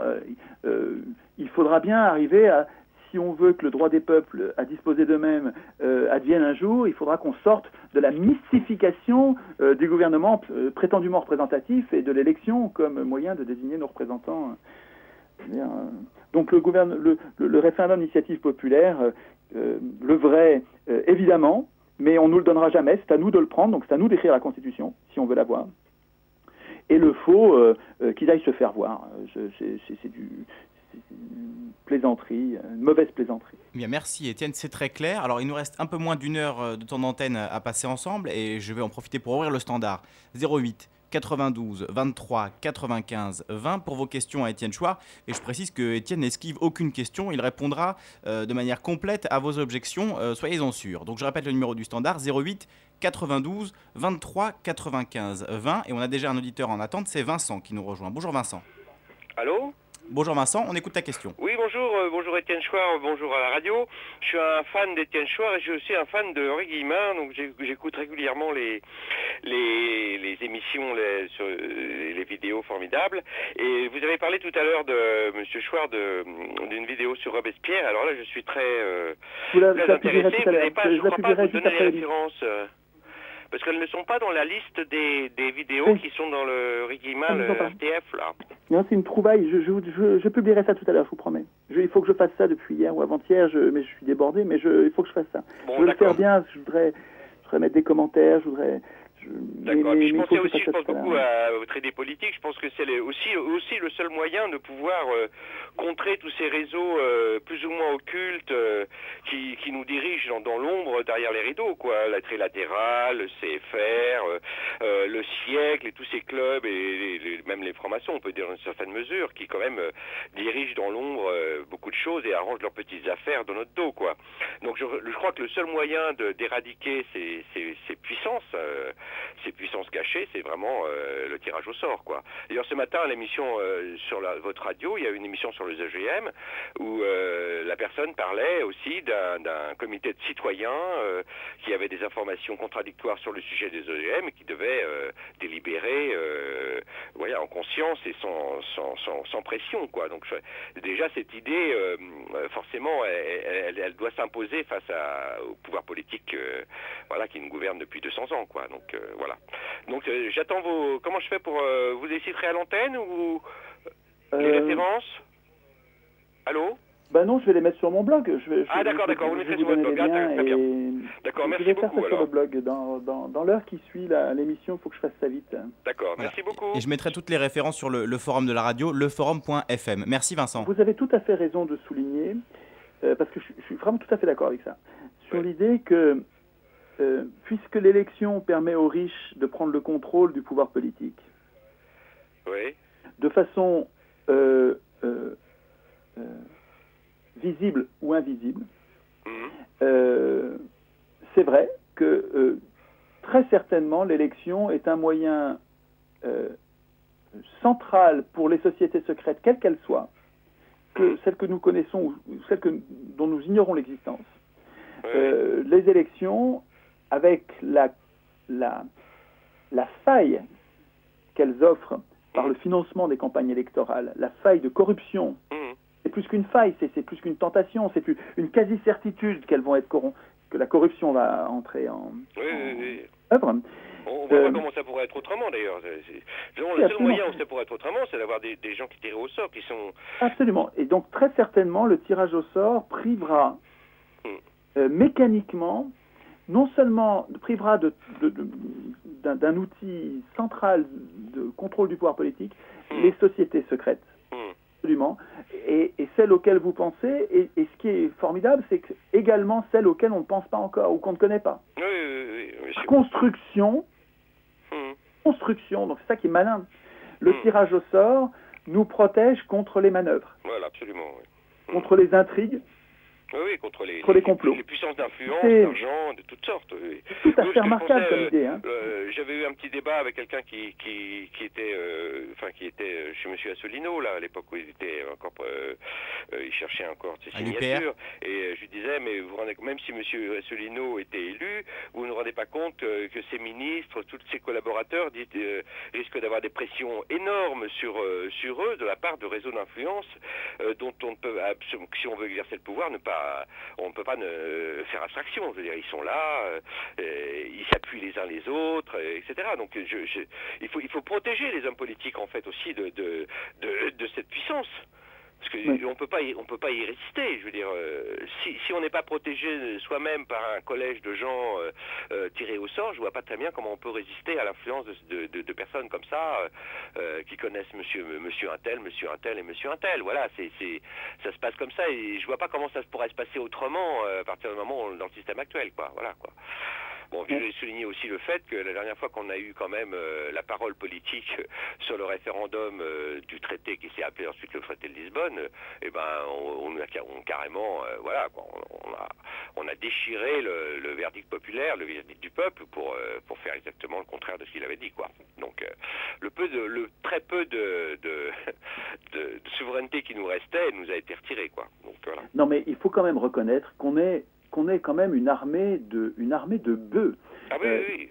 Quand même, il faut se rendre compte que regardez combien de gens ont voté d'emblée pour l'UMP et pour le PS, pour un parti soi-disant populaire, pour un parti soi-disant socialiste, qui sont deux partis au service complètement. Des ultra-riches. Les deux partis sont au service des ultra-riches. Et bien, spontanément, au premier tour, d'emblée, on est plus de la moitié, on est, combien, 60% des gens qui ont voté pour ces deux ennemis. Je veux dire, faut-il qu'on... Enfin, je veux dire... Oui, mais la politique de la politique. Et maintenant, elle est réduite à un niveau affectif où les gens choisissent souvent la personnalité, le je sais pas quoi, c'est plus ou moins leurs affects qui rentrent en jeu. On parle, il est bien, il serait bien comme homme d'État, mais on n'a pas besoin des hommes comme ça. On a besoin d'hommes qui exécutent la volonté populaire. On n'a pas besoin de gens absolument très doués, comme on dit en politique, des professionnels. Voilà, on n'a pas besoin de ces gens-là. Au contraire, on a besoin de gens qui sont attentifs à ce que veulent le peuple, c'est tout. Donc, ça, c'est la question de... C'est un chef d'État qu'on a besoin, c'est un chef d'exécutif. C'est la question de l'amateurisme en politique. Hein. Bon, écoutez, je vais vous laisser là, parce que ça fait très longtemps que je suis au téléphone, et bon, j'attends sur votre blog alors ces conférences sur Robespierre. Je suis aussi je fais partie du fan club d'Henri Guillemin, moi. J'ai découvert ça aussi il n'y a pas très longtemps. Et... Alors, vous allez voir, c'est une conférence ça fait déjà en plus, plusieurs fois que j'écoute la Commune et tout, c'est passionnant. Et Napoléon aussi, il n'en reste pas grand-chose d'ailleurs, heureusement, mais c'est formidable. Bon, je continue à vous écouter. Hein. Merci beaucoup, Vincent. En tout cas. Alors, juste avant de vous rendre la parole, Étienne, je précise, on me l'a demandé plusieurs fois en antenne, comment s'écrit Étienne Chouard. Bon, Étienne, comme ça se prononce évidemment, et Chouard, c'est C-H-O-U-A-R-D. Voilà, je tenais à le préciser. C'est comme Rochechouart, mais avec un D. Exactement. La conférence de Guillemin sur Robespierre, elle est particulièrement tonique. Elle est à un rythme endiablé. Il est rapide, précis, marrant, en colère contre ces salopards. Alors pas trop, c'est nous qui... Enfin moi je rajoute de ma colère qu'il ne met pas lui, mais enfin il est particulièrement tonique et rapide. Il y a énormément de choses dans cette double conférence. Enfin c'est une conférence en deux morceaux, mais en fait c'est une longue conférence de 2 heures je crois. Vraiment remarquable. Et je mettrai toutes les informations sur le forum, leforum.fm, pour que les auditeurs puissent retrouver facilement les conférences d'Henri Guillemin et celle-là, effectivement, que je n'avais pas vue moi non plus, concernant Robespierre, qui m'a l'air très intéressante. Il faudrait l'appeler, c'est même plus que sur Robespierre, c'est une conférence sur la Révolution française. D'accord. C'est vraiment... c'est quelque chose qu'on attend depuis longtemps, parce qu'en fait, on s'est tous aperçus, quand on a vu les vidéos de RTS, que il manque un truc... Il manque une explication détaillée sur les événements de 1789, 90, 91, 92, c'est là. Voilà. Et on dit qu'il manque aussi 3 bobines de Napoléon qui auraient été perdues. De l'histoire de Napoléon, 3 bobines manquantes, 3 conférences manquantes. Oui. On les retrouvera sans doute jamais, ça, bon, c'est encore autre chose. Alors on va accueillir Jérôme à présent. Il y a 3 bobines qui manquent sur Napoléon ? C'est ce que j'ai lu, effectivement, c'est ce que j'ai lu, qu'il manquerait 3 bobines sur l'intégralité des conférences, oui. Ah ouais. Ouais, à confirmer, mais en tout cas, c'est ce que j'avais lu il y a quelques semaines de ça, oui. Ah, il faudrait vérifier. Mais on a le bouquin, il a écrit un livre sur Napoléon, je suis en train de lire ça, c'est génial, hein, c'est vachement bien. D'accord, oui. Sans doute le contenu qui n'est pas dans les conférences manquantes doit se retrouver dans le livre sans aucun doute. C'est ça, c'est pour ça que j'en parlais, c'est parce que si ça se trouve, on aura ce qui manque dedans. Tout à fait. Je vais lire ça, je vous dis. Alors, je rappelle le numéro du standard, 08 92 23 95 20. Il y a beaucoup d'appels, on va accueillir Jérôme à présent. Bonjour Jérôme. Oui, bonjour. Bonjour. Donc, merci pour cette présentation remarquable, que j'ai beaucoup aimée. Donc j'ai 2 questions courtes. Moi sur ces idées-là, j'y adhère, j'essaie de diffuser autour de moi, et bon, je passe pour un fou. Et pour des gens qui ne connaissent... Alors mes 2 questions sont les suivantes. Pour des gens qui ne connaissent rien, pour des gens qui malheureusement ont subi un lavage de cerveau depuis leur naissance, et dont j'ai fait partie, à votre avis, quels seraient les 5 livres à lire en priorité pour ouvrir les yeux des gens, mais vraiment ouvrir les yeux des gens, de gens qui partent vraiment de zéro, qui sont persuadés que le PS et l'UMP sont deux partis opposés qui défendent leurs intérêts? Ça, c'est la première question. Et la deuxième question, eh bien, c'est évident que même si la population, un jour, s'éveille et comprend l'arnaque qu'est notre système politique, les riches et même surtout les ultra-riches feront absolument l'impossible pour garder leur pouvoir. Alors comment faire pour imposer un vrai système démocratique alors qu'on sait très bien que ce réseau très bien organisé d'ultra-riches fera absolument l'impossible pour garder leur pouvoir sur nous. Donc voilà mes 2 questions. Très bien. Étienne, merci à toi Jérôme. Étienne, donc sur 5 livres qui pourraient aider les gens à ouvrir les yeux. Et la deuxième question de Jérôme, c'était, excuse-moi Jérôme. La deuxième question, comment on va faire pour se débarrasser des ultra-riches? Voilà, exactement. L'impossible, ça veut dire des massacres. Hein. Voilà, oui. Que ce qu'ils font à chaque fois, c'est pas du tout impossible, puisqu'ils ont de l'argent, donc ils ont de quoi payer les armes et les mercenaires. Et payer à prix fort, et il y a toujours des mercenaires qui acceptent, moyennant beaucoup d'argent, de faire les pires horreurs. Et donc les ultra-riches nous massacreront avec leur argent transformé en armes pour que ce dont on parle là n'advienne pas. Alors, c'est pour ça que je défends l'idée d'une résistance rhizomique, virale. Rhizomique, c'est-à-dire qu'on serait comme des plantes à rhizome avec des racines souterraines qui se répandent sans qu'on le voie. Et puis quand ça germe partout. Ce qu'il faudrait, c'est qu'à la base, on arrive à être suffisamment... on arrive à mettre au point une idée suffisamment simple et forte. Il faut peser ces 2 mots, les peser et leur donner leur vrai sens. Une idée simple et forte, c'est-à-dire au bon endroit, à un endroit qui changera tout, pour que nous la passions entre nous. Et si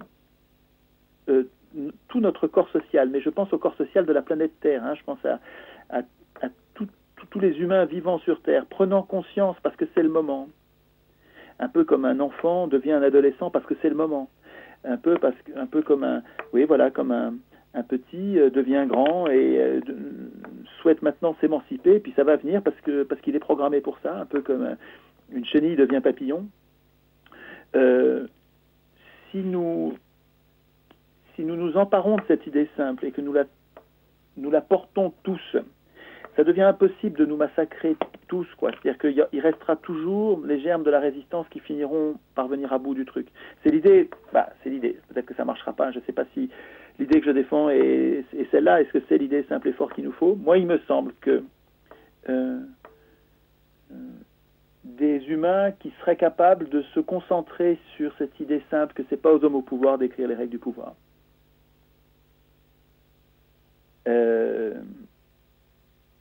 Des humains qui s'emparent vraiment de cette idée-là, on ne peut plus leur prendre le pouvoir. Voilà, on peut plus leur faire ce qu'on leur a fait depuis 10 000 ans. Alors, je me trompe peut-être, j'essaye de la réduire à l'os, l'idée, parce que je tiens à ce qu'elle soit simple. C'est-à-dire que si on sort de l'idée simple, enfin, il faut continuer à discuter pour être sûr que c'est celle-là la bonne, mais il faut que ce soit la même pour tout le monde. Sinon, on se désunit. Si vous voulez, l'idée géniale, enfin l'idée qui me semble très séduisante, c'est que si on arrive à trouver cette idée simple et forte, on fait d'une pierre 2 énormes coups. Un, au lieu d'être divisé, parce que c'est très affaiblissant d'être divisé, au lieu d'être divisé, on va être réunis sur cette idée puisqu'elle est unique. On sait bien qu'il y a des tas de choses à faire, mais on a réfléchi et on a trouvé une cause bien, en remontant bien vers la source le plus possible, on a trouvé quelque chose qui est commun à toutes les résistances. Nous les résistants, on se divise entre nous parce qu'il y en a qui tiennent plus au nucléaire, à l'écologique, d'autres qui tiennent plus au social dans l'entreprise, d'autres qui tiennent plus au contrôle des élus, etc. Donc chacun résiste dans ce qui lui semble le plus important et ça nous divise. Par exemple, quelqu'un qui est pro-nucléaire va être, et qui pourtant est progressiste, hein, il cherche le bien commun, mais lui, il croit au nucléaire. Et il est considéré comme un ennemi, comme un salaud par un anti-nucléaire. Alors que nous avons plein de choses en commun. Je veux dire, les résistants, même s'ils se divisent, ils ont quelque chose de très important, plein de choses en commun. Et cette idée force, c'est pas aux hommes au pouvoir d'écrire les règles du pouvoir. Cette idée force qui conditionne le fait que la Constitution va programmer notre puissance ou notre impuissance. Donc ça conditionne l'essentiel. Cette idée simple, si nous arrivions à l'intégrer tous dans notre puzzle intellectuel et en faire une priorité, ça ferait d'une pierre deux coups parce que ça nous réunirait et enfin on s'en prendrait aux causes au lieu de s'en prendre aux conséquences. Donc ça fait deux bonnes raisons de tout changer dans notre efficacité pour le bien commun. Il me semble que c'est une façon de plus craindre les ultra-riches, leurs mercenaires et leurs armes, que de devenir des milliards avant d'engager le moindre rapport de force. Je dis bien avant d'engager. Je sais bien que vous êtes tous pressés, moi aussi on est tous pressés d'agir pour changer les choses, mais il me semble que tant qu'on n'aura pas pour nous le nombre, parce que nous avons une idée simple et que nous refusons de nous disperser autour de cette idée, on se concentre sur elle, tant qu'on n'est pas nombreux à défendre cette idée, il ne faut pas engager le rapport de force, on va se faire écraser. Par contre, si on met toute notre énergie à diffuser cette idée, elle se répand à toute vitesse. Moi, c'est fabuleux ce que les vidéos changent les gens là. Si vous n'y arrivez pas, vous dites quel livre pour convaincre quelqu'un. Moi, les mails que je reçois tous les jours, mais je reçois plein de mails tout le temps là, des gens qui avaient renoncé à la politique ou qui n'avaient jamais fait de politique, qui étaient dégoûtés par la politique, par le spectacle qu'ils voyaient quotidien, et qui tombent sur la conférence avec Mireille Zaki en Suisse, là, à Genève, ou qui tombent sur la conférence de Marseille, ou sur celle de Metz, et puis ça les change, qui disent ah là il y a un truc important là il y a un truc, c'est une lumière quoi, une lumière dans le tunnel, c'est oh là là c'est une bonne direction, et ça les change. Eh ben plutôt que 5 livres, je vous dirais conduisez les gens à voir ces vidéos, prenez les plus courtes, celle de TEDx marche très bien, celle de Genève est longue, mais les gens, c'est incroyable ce que ça leur plaît, quoi. Il y a 3 jours, on était à 220 000, on est déjà à 250 000. En ce moment, c'est 10 000 par jour. C'est incroyable ce qu'elle tourne, la conférence de Genève. Elle marche excellemment bien. Parce qu'il y a tout. En fait, dans cette conférence, on avait la forme avec Mirette, et ça s'est bien passé, ça s'est bien articulé, et en fait, on arrive bien à faire le lien entre l'horreur actuelle, l'horreur économique actuelle, le fait que c'est concerté et non nécessaire, que c'est un plan de la part de salopards, et le fait que le sort des Grecs nous pend au nez, et le fait que c'est complètement lié à la Constitution et à notre démission constituante, c'est bien articulé. Alors, en fait, la conférence, elle dure 2h30 parce qu'il y a 1 heure de questions, mais avec 1h30, on a fait le tour, je crois. La première 1h30 de cette conférence, elle permettrait de convaincre plein de gens. Si vous n'arrivez pas à les convaincre, demandez-leur simplement, écoute, avant qu'on en reparle, fais-moi plaisir, va juste voir cette conférence, tu te cales ou tu l'écoutes en voiture, mais écoute-la et puis on en reparle après. Et vous verrez que ça va vous faciliter la vie, parce que le fait est, l'expérience montre que ça fonctionne. Alors ensuite, quel livre ? Oui. Qu'est-ce que je dirais ? Qu'est-ce que je désignerais comme livre ? Alors déjà, où est-ce qu'on pourrait répéter, où est-ce qu'on peut trouver ces fameuses vidéos ? Comment ? Très simplement, je viens de faire le test juste pour justement ça. En tapant Étienne Chouard Genève, on tombe directement sur la conférence avec Mirette Zaki à Genève, qui s'appelle Mirette, M-Y-R-E-T, on tape Chouard voilà. Mirette et on tombe sur la... Oui, exactement, et la conférence s'appelle L'État et les banques, les dessous d'un hold-up historique. Alors, il y a quelqu'un qui a fait un extrait qui dure seulement 1/4 d'heure ou 20 minutes, je crois, et qui a appelé la vidéo « Ce que Jovanovic ne nous dit pas ». Mais je trouve ce titre idiot, parce que le travail de Jovanovic est tout à fait utile et intéressant, et pas du tout en contradiction avec ce qu'on dit dans la conférence. Cet extrait, qui est une copie et un petit morceau seulement de la conférence originale, est mal intitulé, je trouve. Ça devrait pas s'intituler comme ça. Mais en tout cas, l'original est en train d'être enrichi. Ils ont déjà enrichi la première version, qui est la partie de Mirette, qui est formidable. C'est une fille bien, Mirette, quoi. Moi, je commence à à avoir vu plein de conférences de cette femme. C'est vraiment une fille bien, qui explique des choses importantes, qui connaît très bien son affaire, qui est remarquable. Alors, il y a des choses, des points sur lesquels je ne suis pas d'accord avec elle. On le voit un petit peu dans la conférence de Genève, quand elle a une aversion aux recettes keynésiennes, qui est très très dans la doxa, qui est très dans l'air du temps en ce moment. C'est pour exister médiatiquement, il faut être contre Keynes. Et pour des raisons qui sont, je pense, pas solides du tout. C'est-à-dire que c'est très très discutable. Et d'ailleurs, on a commencé à en discuter un peu, puis on a été interrompu, je ne sais plus pourquoi, bêtement. Mais c'est con parce que c'était un débat qui aurait été intéressant. Il faudrait recommencer d'ailleurs avec Mirette pour parler de ça. Est-ce qu'on peut être keynésien? Qu'est-ce qui fait qu'on ne peut plus être, soi-disant? Et est-ce que les raisons pour lesquelles on a renoncé aux recettes keynésiennes ne sont pas stupides? Et je prétends ça. Je pense que les raisons pour lesquelles nous abandonnons les solutions keynésiennes sont des raisons stupides au sens strict. C'est absolument idiot. Mais en fait, c'est malfaisant. C'est juste parce que c'est contre l'intérêt général. Mais c'est ça la clé de compréhension, c'est que ceux qui sont contre les keynésiens sont en fait au service des multinationales, quoi. Ce sont des gens qui ont rien à craindre de la mondialisation, qui sont à l'abri, qui sont très riches, et puis qui veulent que ça continue comme ça, parce que c'est un système qui leur permet de se goinfrer, et que les solutions keynésiennes limiteraient les inégalités. Alors d'accord, je vais en rester là. Et pour ceux qui n'ont pas la chance d'avoir Internet, quels seraient, on va dire, les 2 livres que vous conseilleriez? Je vous entends très mal, il faut essayer de parler fort. Je vais transcrire la question. J'entends très mal. Je vais transcrire la question de Jérôme. Il dit, pour les gens qui n'ont pas la chance d'avoir Internet, 2 livres importants selon vous? Alors, à mon avis, le livre le plus important en matière politique, c'est Bernard Manin. Parce qu'en fait, lui va vous en faire lire d'autres. Mais Bernard Manin a fait une synthèse des avantages et inconvénients de l'élection et des avantages et inconvénients du tirage au sort, une synthèse du comparatif élection-tirage au sort, qui est d'une honnêteté remarquable. C'est pas un plaidoyer pour le tirage au sort. Nous qui n'avons jamais lu quoi que ce soit sur le tirage au sort, ça nous paraît être un plaidoyer tellement c'est une idée qui est surprenante et à la fois géniale en même temps. Mais lui, en fait, ce qu'il fait dans son bouquin, c'est un bilan équilibré, avantages et inconvénients des deux.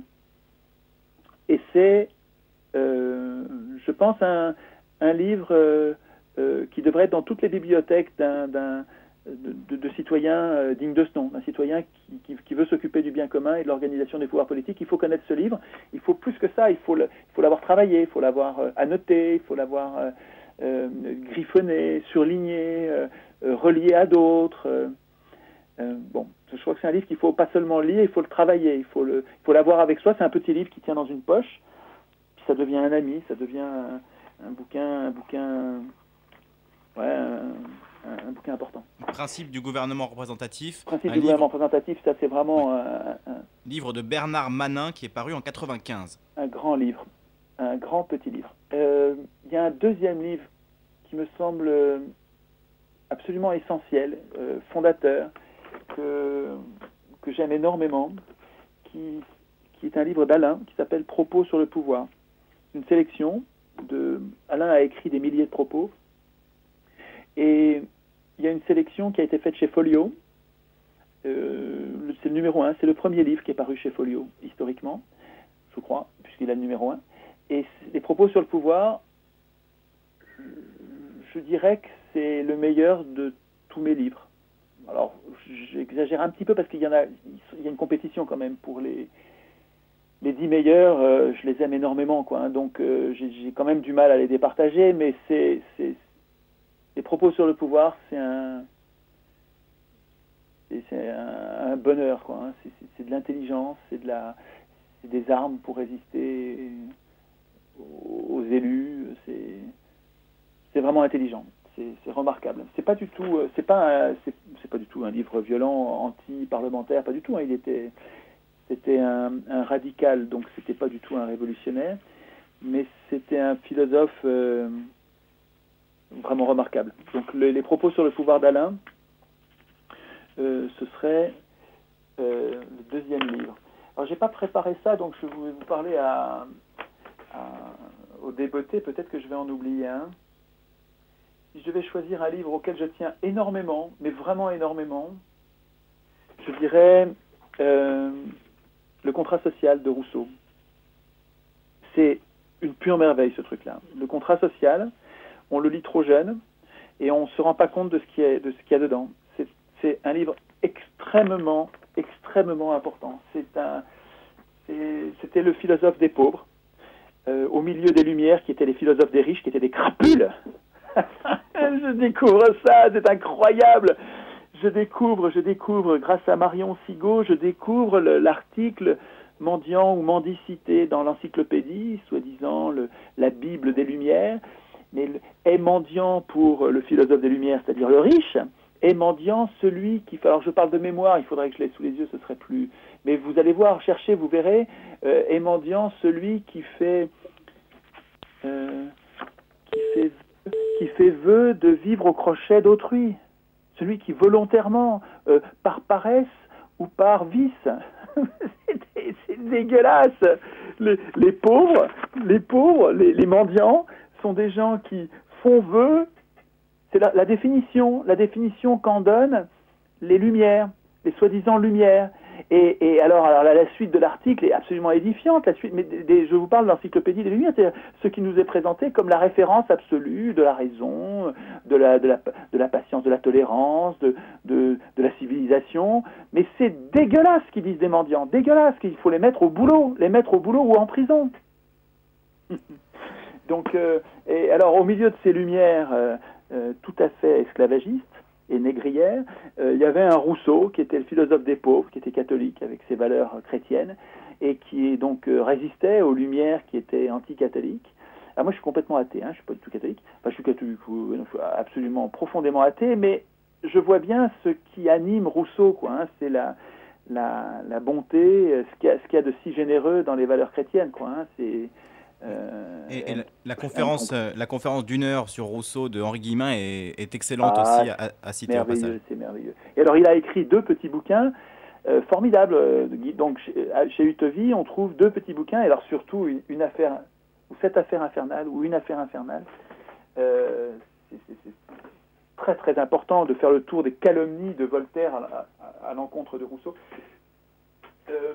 Donc il y a le contrat social, il y a un très très bon petit livre, mais je ne le mettrai pas dans le top 10 parce que c'est quand même pas à ce niveau-là, mais qui est très vivifiant, qui vient d'être écrit par Jean-Paul Jouary, en poche, qui s'appelle Rousseau, citoyen du futur, et qui justement remet les pendules à l'heure, remet les choses en place sur l'importance de Rousseau aujourd'hui, pour fonder un contrat social digne de ce nom, qui ne soit pas un contrat dolosif, quoi, qui soit pas du dol, qui soit pas du mensonge et de l'escroquerie comme le prétendu contrat social que nous imposent les riches, qui est complètement léonin, qui est le lion qui impose sa loi notre contrat social, il est absolument merdique en ce moment. Enfin, je ne devrais pas dire ce gros mot, mais notre contrat social, il est très profondément injuste au service des riches et contre les pauvres, quoi.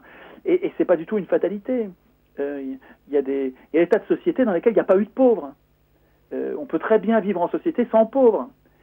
Simplement, nous nous sommes fait circonvenir par les riches au moment crucial de choisir qui crée la monnaie. Donc ça, c'est 1694, quoi, la création de la Banque d'Angleterre. C'est cette époque-là, en gros, où les humains n'ont pas vu venir le cancer, la maladie mortelle, de l'appropriation par une poignée d'hommes de ce moyen, de cette arme universelle, terrifiante qu'est l'argent, la création de l'argent. Et donc, et alors là, après ça, très vite, on s'est fait prendre les institutions, très vite, on s'est fait prendre le pouvoir politique. Et puis là, ça va crescendo, quoi. Là, ils ont une force. C'est un cancer. Et puis le cancer, il meurt avec la victime. Le problème, c'est que probablement, je vois pas comment les riches vont survivre à ce qu'ils sont en train de cataclysme qu'ils sont en train de préparer. C'est terrifiant, je veux dire. Et je vois pas d'autre moyen que tirage au sort pour écrire les institutions dont nous avons besoin. Parce que sans ça, les riches vont acheter les acteurs qui écriront les institutions, et on on sortira pas de cette politique de riche avec ces philosophies de riches et ces logiques de riches, cette morale de riches qui nous empêche complètement de fraterniser, quoi, qui nous empêche complètement de faire un monde pacifié, raisonnable, sobre, économique, généreux. Tout ça est impossible tant que c'est les riches qui dirigent. Impossible. Ah, il y a un truc qu'il faudra que je mette. Ah, il y a une émission, il faut que vous écoutiez pendant que c'est podcastable. Un copain m'a signalé ça, c'est génial. Génial, il faut écouter ça. C'était vendredi dernier. On est quel jour? Vendredi? C'était vendredi il y a une semaine. C'était le 27, je crois. C'était le dernier jour de la semaine dernière, à la tête au carré sur France Inter. Donc c'est l'actualité scientifique. Et à quel moment? Je vous mettrai un lien, hein, mais c'était à la minute. C'est 10 minutes, une pure merveille. Les minutes, c'est de quel moment à quel moment? C'est de la minute 31 à la minute 41. Un bonhomme qui s'appelle Dominique Dupagne, je crois, qui est un médecin généraliste, et qui nous signale une étude scientifique qui montre que les riches ne respectent aucune morale, sont profondément tricheurs et immoraux, et ça se prouve. Ça se prouve. Mais c'est incroyable, c'est très très bien fait. 10 minutes, tout à fait intéressantes avec les conclusions du bonhomme, du médecin, là. C'est remarquable. Il faut que je fasse l'extrait MP3 et qu'on le retranscrive, qu'on écrive, parce que la synthèse est tout à fait remarquable et à relier avec plein de choses, hein, avec ce que Robespierre disait des riches. Il disait que les riches c'était le fléau de l'humanité. Je le crois très sincèrement. C'est-à-dire que de bonnes institutions devraient interdire la formation de riches. C'est-à-dire que les riches sont une maladie. Donc il faut empêcher la formation de... Mais moi-même, je deviendrais très dangereux si je devenais riche. Tout le monde. On est tous... Je dis pas que les riches d'aujourd'hui sont des affreux. Je dis que leur richesse les rend dangereux pour nous. Et que donc... les pauvres d'aujourd'hui, vous comprenez moi ce que je veux dire, hein, je ne suis pas raciste. Oui. C'est-à-dire que ceux quand vous dites ceux riche, qui sont Étienne... pauvres aujourd'hui, qui deviendraient riches, deviendraient dangereux. Étienne, quand vous dites riche, vous entendez ultra riche. Hein. Qui nous protègent contre les riches du moment. Qui interdisent un revenu maximum et une propriété maximum. Et je précise bien, Étienne, quand vous dites riche, vous entendez ultra riche, c'est-à-dire le 1% qui possède la majorité des biens dans tous les pays du monde quasiment. Alors on va accueillir Nabil qui attend depuis un moment en antenne. Bonjour Nabil. Bonjour Alexandre, bonjour Monsieur Chouard. Oui. Alors vous m'excuserez, j'ai préparé mon intervention pour être le plus concis possible. Oui. Je vous remercie tout d'abord pour votre travail et votre persévérance, car il faut beaucoup de courage pour garder votre esprit pédagogue, que Dieu vous garde. Hier, je regardais justement Envoyé spécial en pensant vous voir à la télé, car le sujet était les lanceurs d'alerte. Pour ceux qui n'ont pas vu ce reportage, les lanceurs d'alerte sont des hommes et des femmes qui prennent un jour le risque de sacrifier leur carrière, leur confort, leur vie privée, pour dénoncer ce qui leur semble injuste. Malheureusement, le pouvoir médiatique n'a pas pris, lui, le risque de vous faire passer dans ce reportage. C'est bien dommage. Je ne suis pas le seul, hein. Ouais. Oui, bien sûr, tout à fait. George Orwell disait dans les temps de tromperie universelle, dire la vérité devient un acte révolutionnaire. Et je pense que tout comme Henri Guillemin a été un lanceur d'alerte de l'histoire, ou Alain Soral un lanceur d'alerte sur le conflit de civilisation, vous êtes vous un lanceur d'alerte de ce système de gouvernement représentatif. Les 5 années qui vont venir vont être une opportunité pour les gens comme vous, qui ont une autre conception de la démocratie. Alors ma première question, c'est comment comptez-vous faire fructifier vos idées dans les 5 années qui viennent? Et pour finir, Paul Valéry, un auteur français, disait « La politique est un mécanisme qui sert à empêcher les gens de prendre part à ce qui les concerne directement ». Ma question, certes un peu complexe, mais je vous ai beaucoup écouté et la question qui me reste est comment vous, monsieur Chouard, vous imaginez concrètement le passage de cet état de gouvernement représentatif à cette idée de démocratie de type athénienne? Voilà, merci. Merci Nabil. Réponse d'Étienne Chouard. Je note. Alors comment je compte faire comment faire fructifier les idées pendant 5 ans? Toutes les tribunes qui s'offrent, j'en profite pour semer des graines. Et je pense que nous devrions tous faire ça, voilà, individuellement. On devrait tous faire la même chose, comme on peut, quoi, hein, semer des graines pour... vous avez compris, je répète, il me semble que nous n'avons pour nous que notre nombre. Faible, ils ont pris tous les pouvoirs économiques, politiques, financiers, financiers, culturels, ils ont tout pris, tout ce qui compte, ils l'ont pris. Ils ne sont pas nombreux. Nous, on est peu nombreux. Notre nombre est notre faiblesse. Il y a un très bon papier de Simone Veil que j'ai publié sur mon blog qui fait la démonstration de cette extraordinaire faiblesse qui vient de notre nombre et de leur extraordinaire force qui vient de leur petit nombre.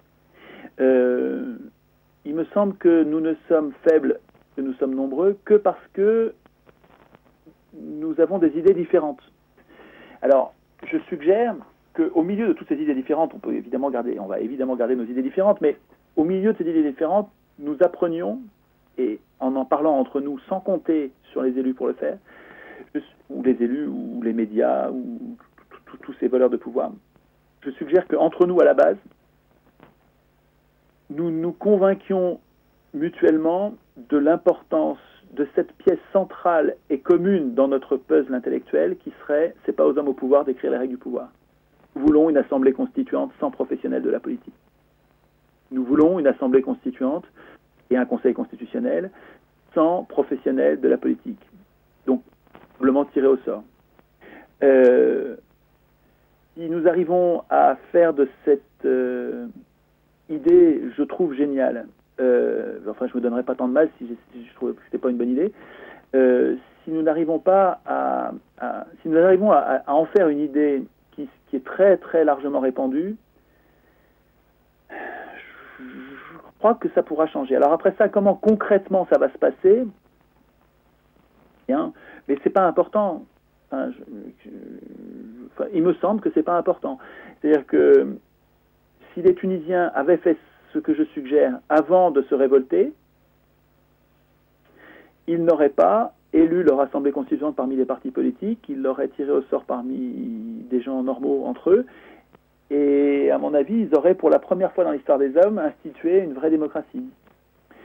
Alors peut-être que j'exagère quand je dis la première fois dans l'histoire des hommes, parce qu'il y a quelques cités qui ressemblent vraiment diablement à des démocraties. Bon, il y a Athènes, il y a aussi les Iroquois ou les Amérindiens, donc la fédération des tribus indiennes, des Indiens d'Amérique. Là, il faut que je travaille là-dessus, ça a l'air vraiment très intéressant de savoir comment c'était organisé ce truc-là. Il y a des exemples de démocratie qui ont existé, mais en gros, les Tunisiens avaient réfléchi à la cause de leurs impuissances politiques passées, n'auraient pas élu une assemblée constituante. Je pense qu'ils l'auraient tiré au sort. Et donc voilà, je suggère que nous ne nous révoltions pas trop vite, parce que ça ne sert à rien. Si c'est pour désigner à nouveau des maîtres, c'est pas la peine de donner tant de mal. Par contre, on devrait consacrer toute notre énergie, mais ça va durer 1 an, quoi. Hein. Si on s'en occupe tous et qu'on arrive tous à convaincre 2, 3, 4, 10 personnes, c'est exponentiel. Il ne faut pas 1 an pour être des milliards. Hein. Ça va très vite. Donc voilà, concrètement, je ne sais pas quel va être le détonateur de l'insurrection. Mais à mon avis, c'est pas ça qui est important. Ça viendra comme l'eau qui chauffe finit par bouillir. Ça pètera, mais on l'aura, pour une fois, on sera sorti de l'inconscience dans laquelle nous sommes depuis des milliers d'années, et on aura identifié une cause déterminante au lieu de s'en prendre aux effets sottement, comme on fait depuis toujours là. On s'en prendra à une cause, et mieux que ça, à une cause importante, une cause centrale, ce que Hippocrate appelait la cause des causes. Mais monsieur Guillemin, dans les 5 années qui viennent, qui vont être très très difficiles, hein, on le sait tous, est-ce que vous avez réfléchi justement à je sais pas, à des idées qui pourraient faire justement fructifier, enfin de manière exponentielle votre idée, je sais pas, à des projets concrets qui puissent fédérer beaucoup de monde, enfin vous voyez ce que je veux dire? Puisque si vous voulez, les 5 années qui vont venir, qui vont être très difficiles, vont amener les gens qui n'ont pas encore découvert vos idées, qui sont encore dans le système UMPS, vont amener ces gens-là justement à réfléchir à autre chose. Je pense que le PS va passer, donc ça va amener les gens après avoir perdu l'espoir en l'UMP, bientôt à perdre l'espoir au PS, et donc peut-être maintenant justement, est-ce que ces gens-là vont pas être mûrs justement pour arriver à vos idées? Et donc comment concrètement est-ce que vous avez des projets qui puissent démultiplier votre parole en fait, enfin votre idée en fait. Bon, justement dans ce moment propice qui sont les 5 ans qui vont être très difficiles justement. C'est dans ces moments-là qu'il est important justement d'être encore plus actif en fait. Ah non, mais plus actif que ce que je fais, c'est pas possible. Là, je suis complètement débordé. Non, mais pas vous, mais est-ce que justement vous réfléchissez pas à des projets à organiser, enfin vous voyez ce que je veux dire? Ah non, mais là, j'ai besoin de vous, moi. Hein. Je veux dire, il faut que tout le monde y soit. Hein. Il faut pas compter sur un bonhomme. Hein. Moi, ils vont me traiter de fasciste, de salopard, ils vont me discréditer. Si tout repose sur moi, tout est par terre. On s'en fout de moi. Comment faire en sorte que tout ne repose pas sur vous, en fait, qu'on puisse... il faut vous emparer des idées, les défendre comme moi, pour qu'on soit comme des clones, comme des globules blancs, qui aient la même tâche de se débarrasser de l'oligarchie en défendant enfin le tirage au sort au lieu de défendre l'élection. Quand vous disiez justement leur puissance c'est leur faible nombre et notre faiblesse c'est notre grand nombre, je me demande pas en fait si justement la clé c'est pas ça, justement c'est qu'on n'arrive pas à résoudre le fait de pouvoir être puissant tout en étant un grand nombre. C'est le rassemble, comment j'ai du mal à exprimer cette chose là, mais est-ce que finalement notre grande faiblesse c'est pas justement de ne pas pouvoir exprimer l'idée que vous dites de manière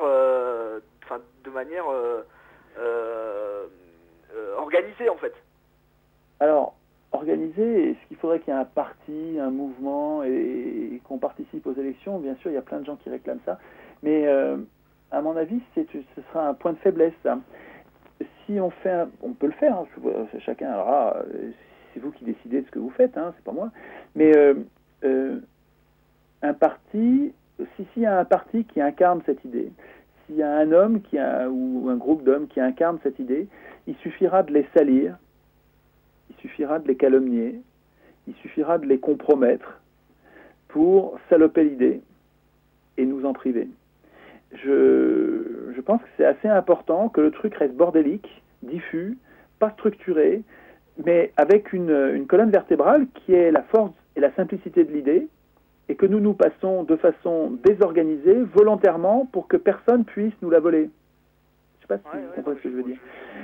Et au début, on a l'impression que ça va lentement. C'est toujours comme ça, un truc exponentiel. Au début, ça va toujours lentement. Et à la fin, ça va extraordinairement vite. Mais au début, ça va toujours lentement. Hein. Ça, c'est à peine visible.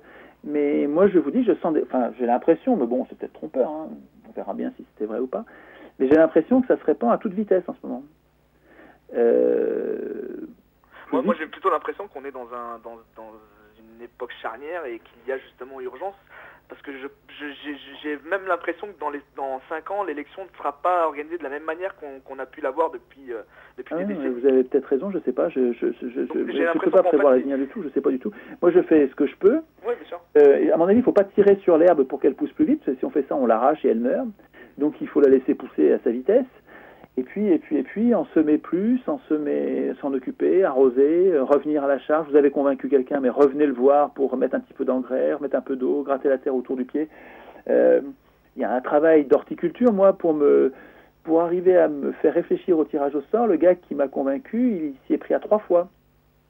J'étais tellement occupé que j'avais pas lu son texte.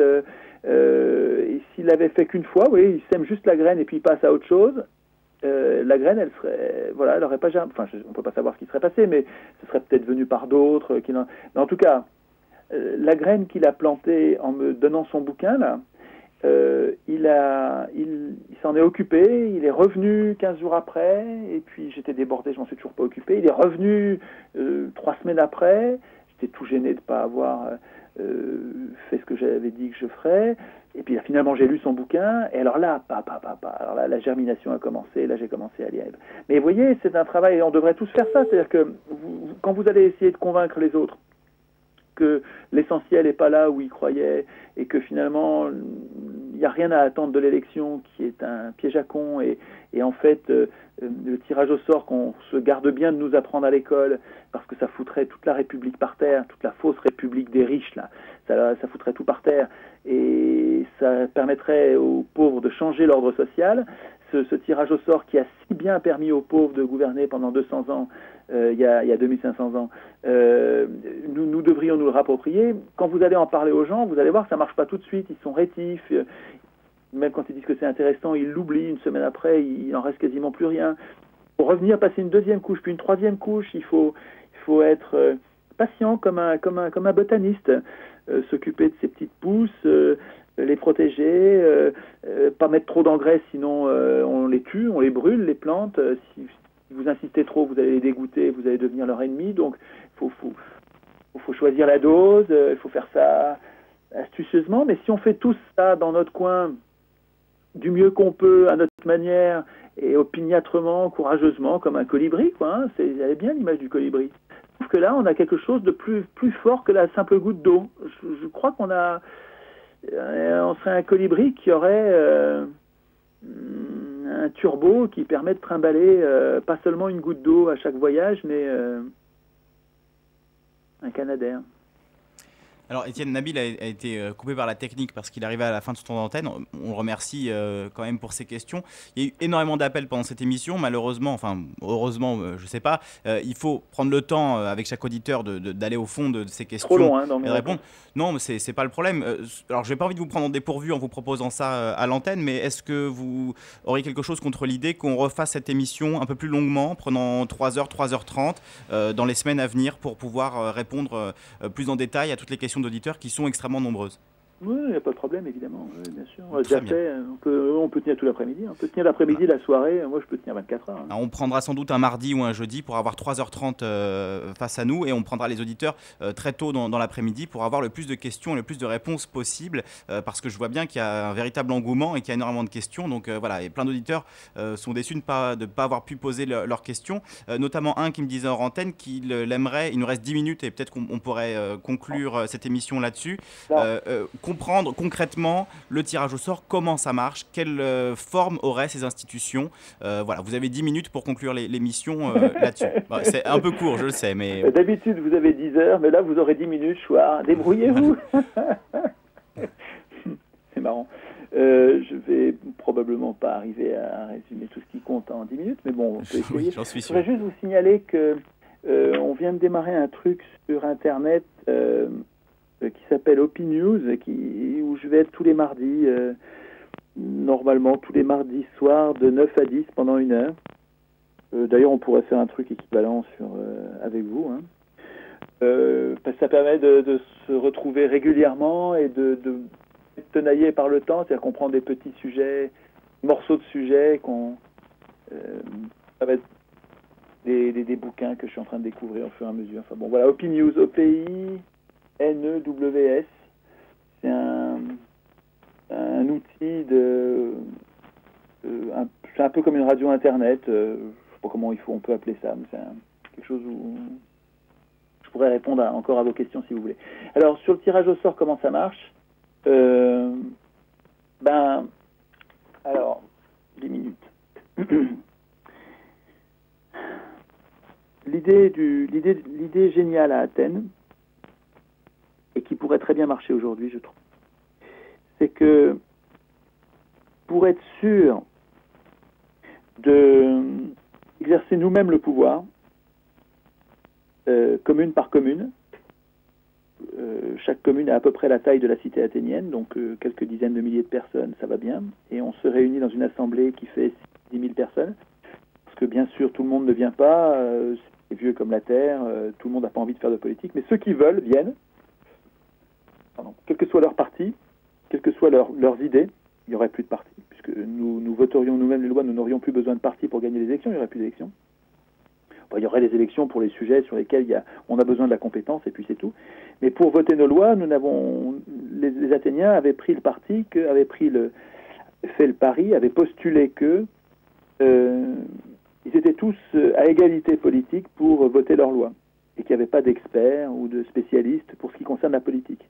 Et donc, pour être sûr, écoutez bien, parce que c'est ça le fondement du tirage au sort, pour être sûr d'exercer eux-mêmes le pouvoir politique, pour être sûr de pouvoir durablement se réunir à l'Assemblée, eux-mêmes, pour voter eux-mêmes les lois, ils ont mis en place un système dans lequel les représentants ne peuvent pas devenir des maîtres, parce que c'est jamais les mêmes.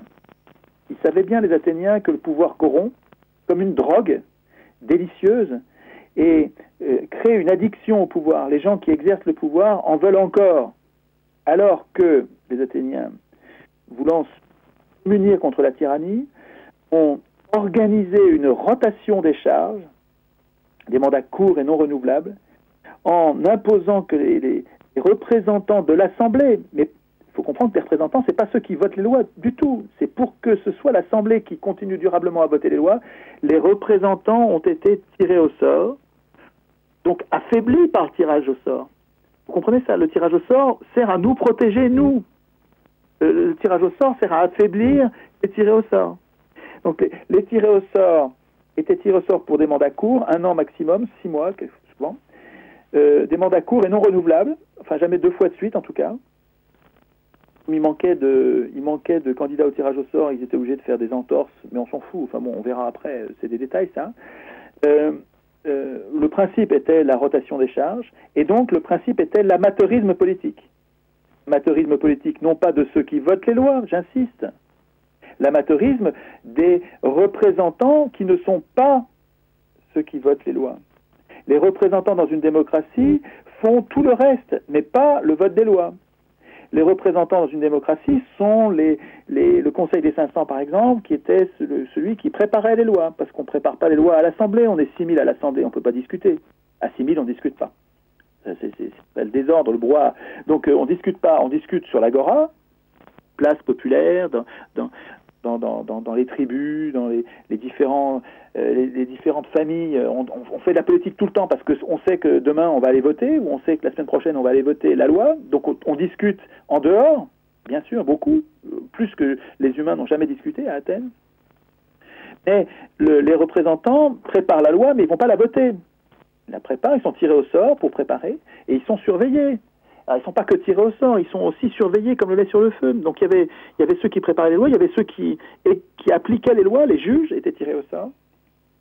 Parce que ce n'est pas l'Assemblée qui pouvait appliquer ses propres lois, donc elle avait besoin de représentants, mais des représentants qui restent des serviteurs.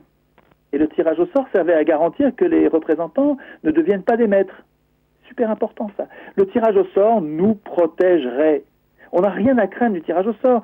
C'est une mesure protectrice contre les voleurs de pouvoir. Et les représentants au sort devaient rendre des comptes. À la fin de leur mandat, il y avait une reddition des comptes devant un juré de citoyens qui était un juré de 200 personnes tirées au sort. Il faut se rendre compte que chaque tiré au sort rendait des comptes de ce qu'il avait fait pendant son mandat devant un juré tiré au sort de 200 personnes. Ils s'en occupaient de leur démocratie. Hein. Ça rigolait pas, il y avait des sanctions et des récompenses. Hein. On tressait des lauriers, on construisait des arcs de triomphe, des portiques en l'honneur des citoyens qui avaient été vertueux, qui avaient bien défendu l'intérêt général. On se servait de l'honneur et de la gloire et du regard des autres, qui était important, qu'il est d'ailleurs encore aujourd'hui, qui devrait l'être plus dans les institutions. On se servait du regard des autres pour récompenser ou pour punir ceux qui, au moment de la reddition des comptes, espéraient avoir été valeureux ou défaillants. Et donc il y avait des redditions des comptes, il y avait de la révocabilité à tout moment, il y avait des tas de contrôles des tirés au sort. Non seulement les tirés au sort n'avaient pas beaucoup de pouvoir, mais en plus ils étaient contrôlés comme le lait sur le feu. Tout ça pourquoi? Pour que le peuple lui-même vote ses lois. Il faut comprendre que le tirage au sort n'a rien à voir avec notre régime actuel. La démocratie, ça n'a rien à voir avec notre régime actuel. Voilà.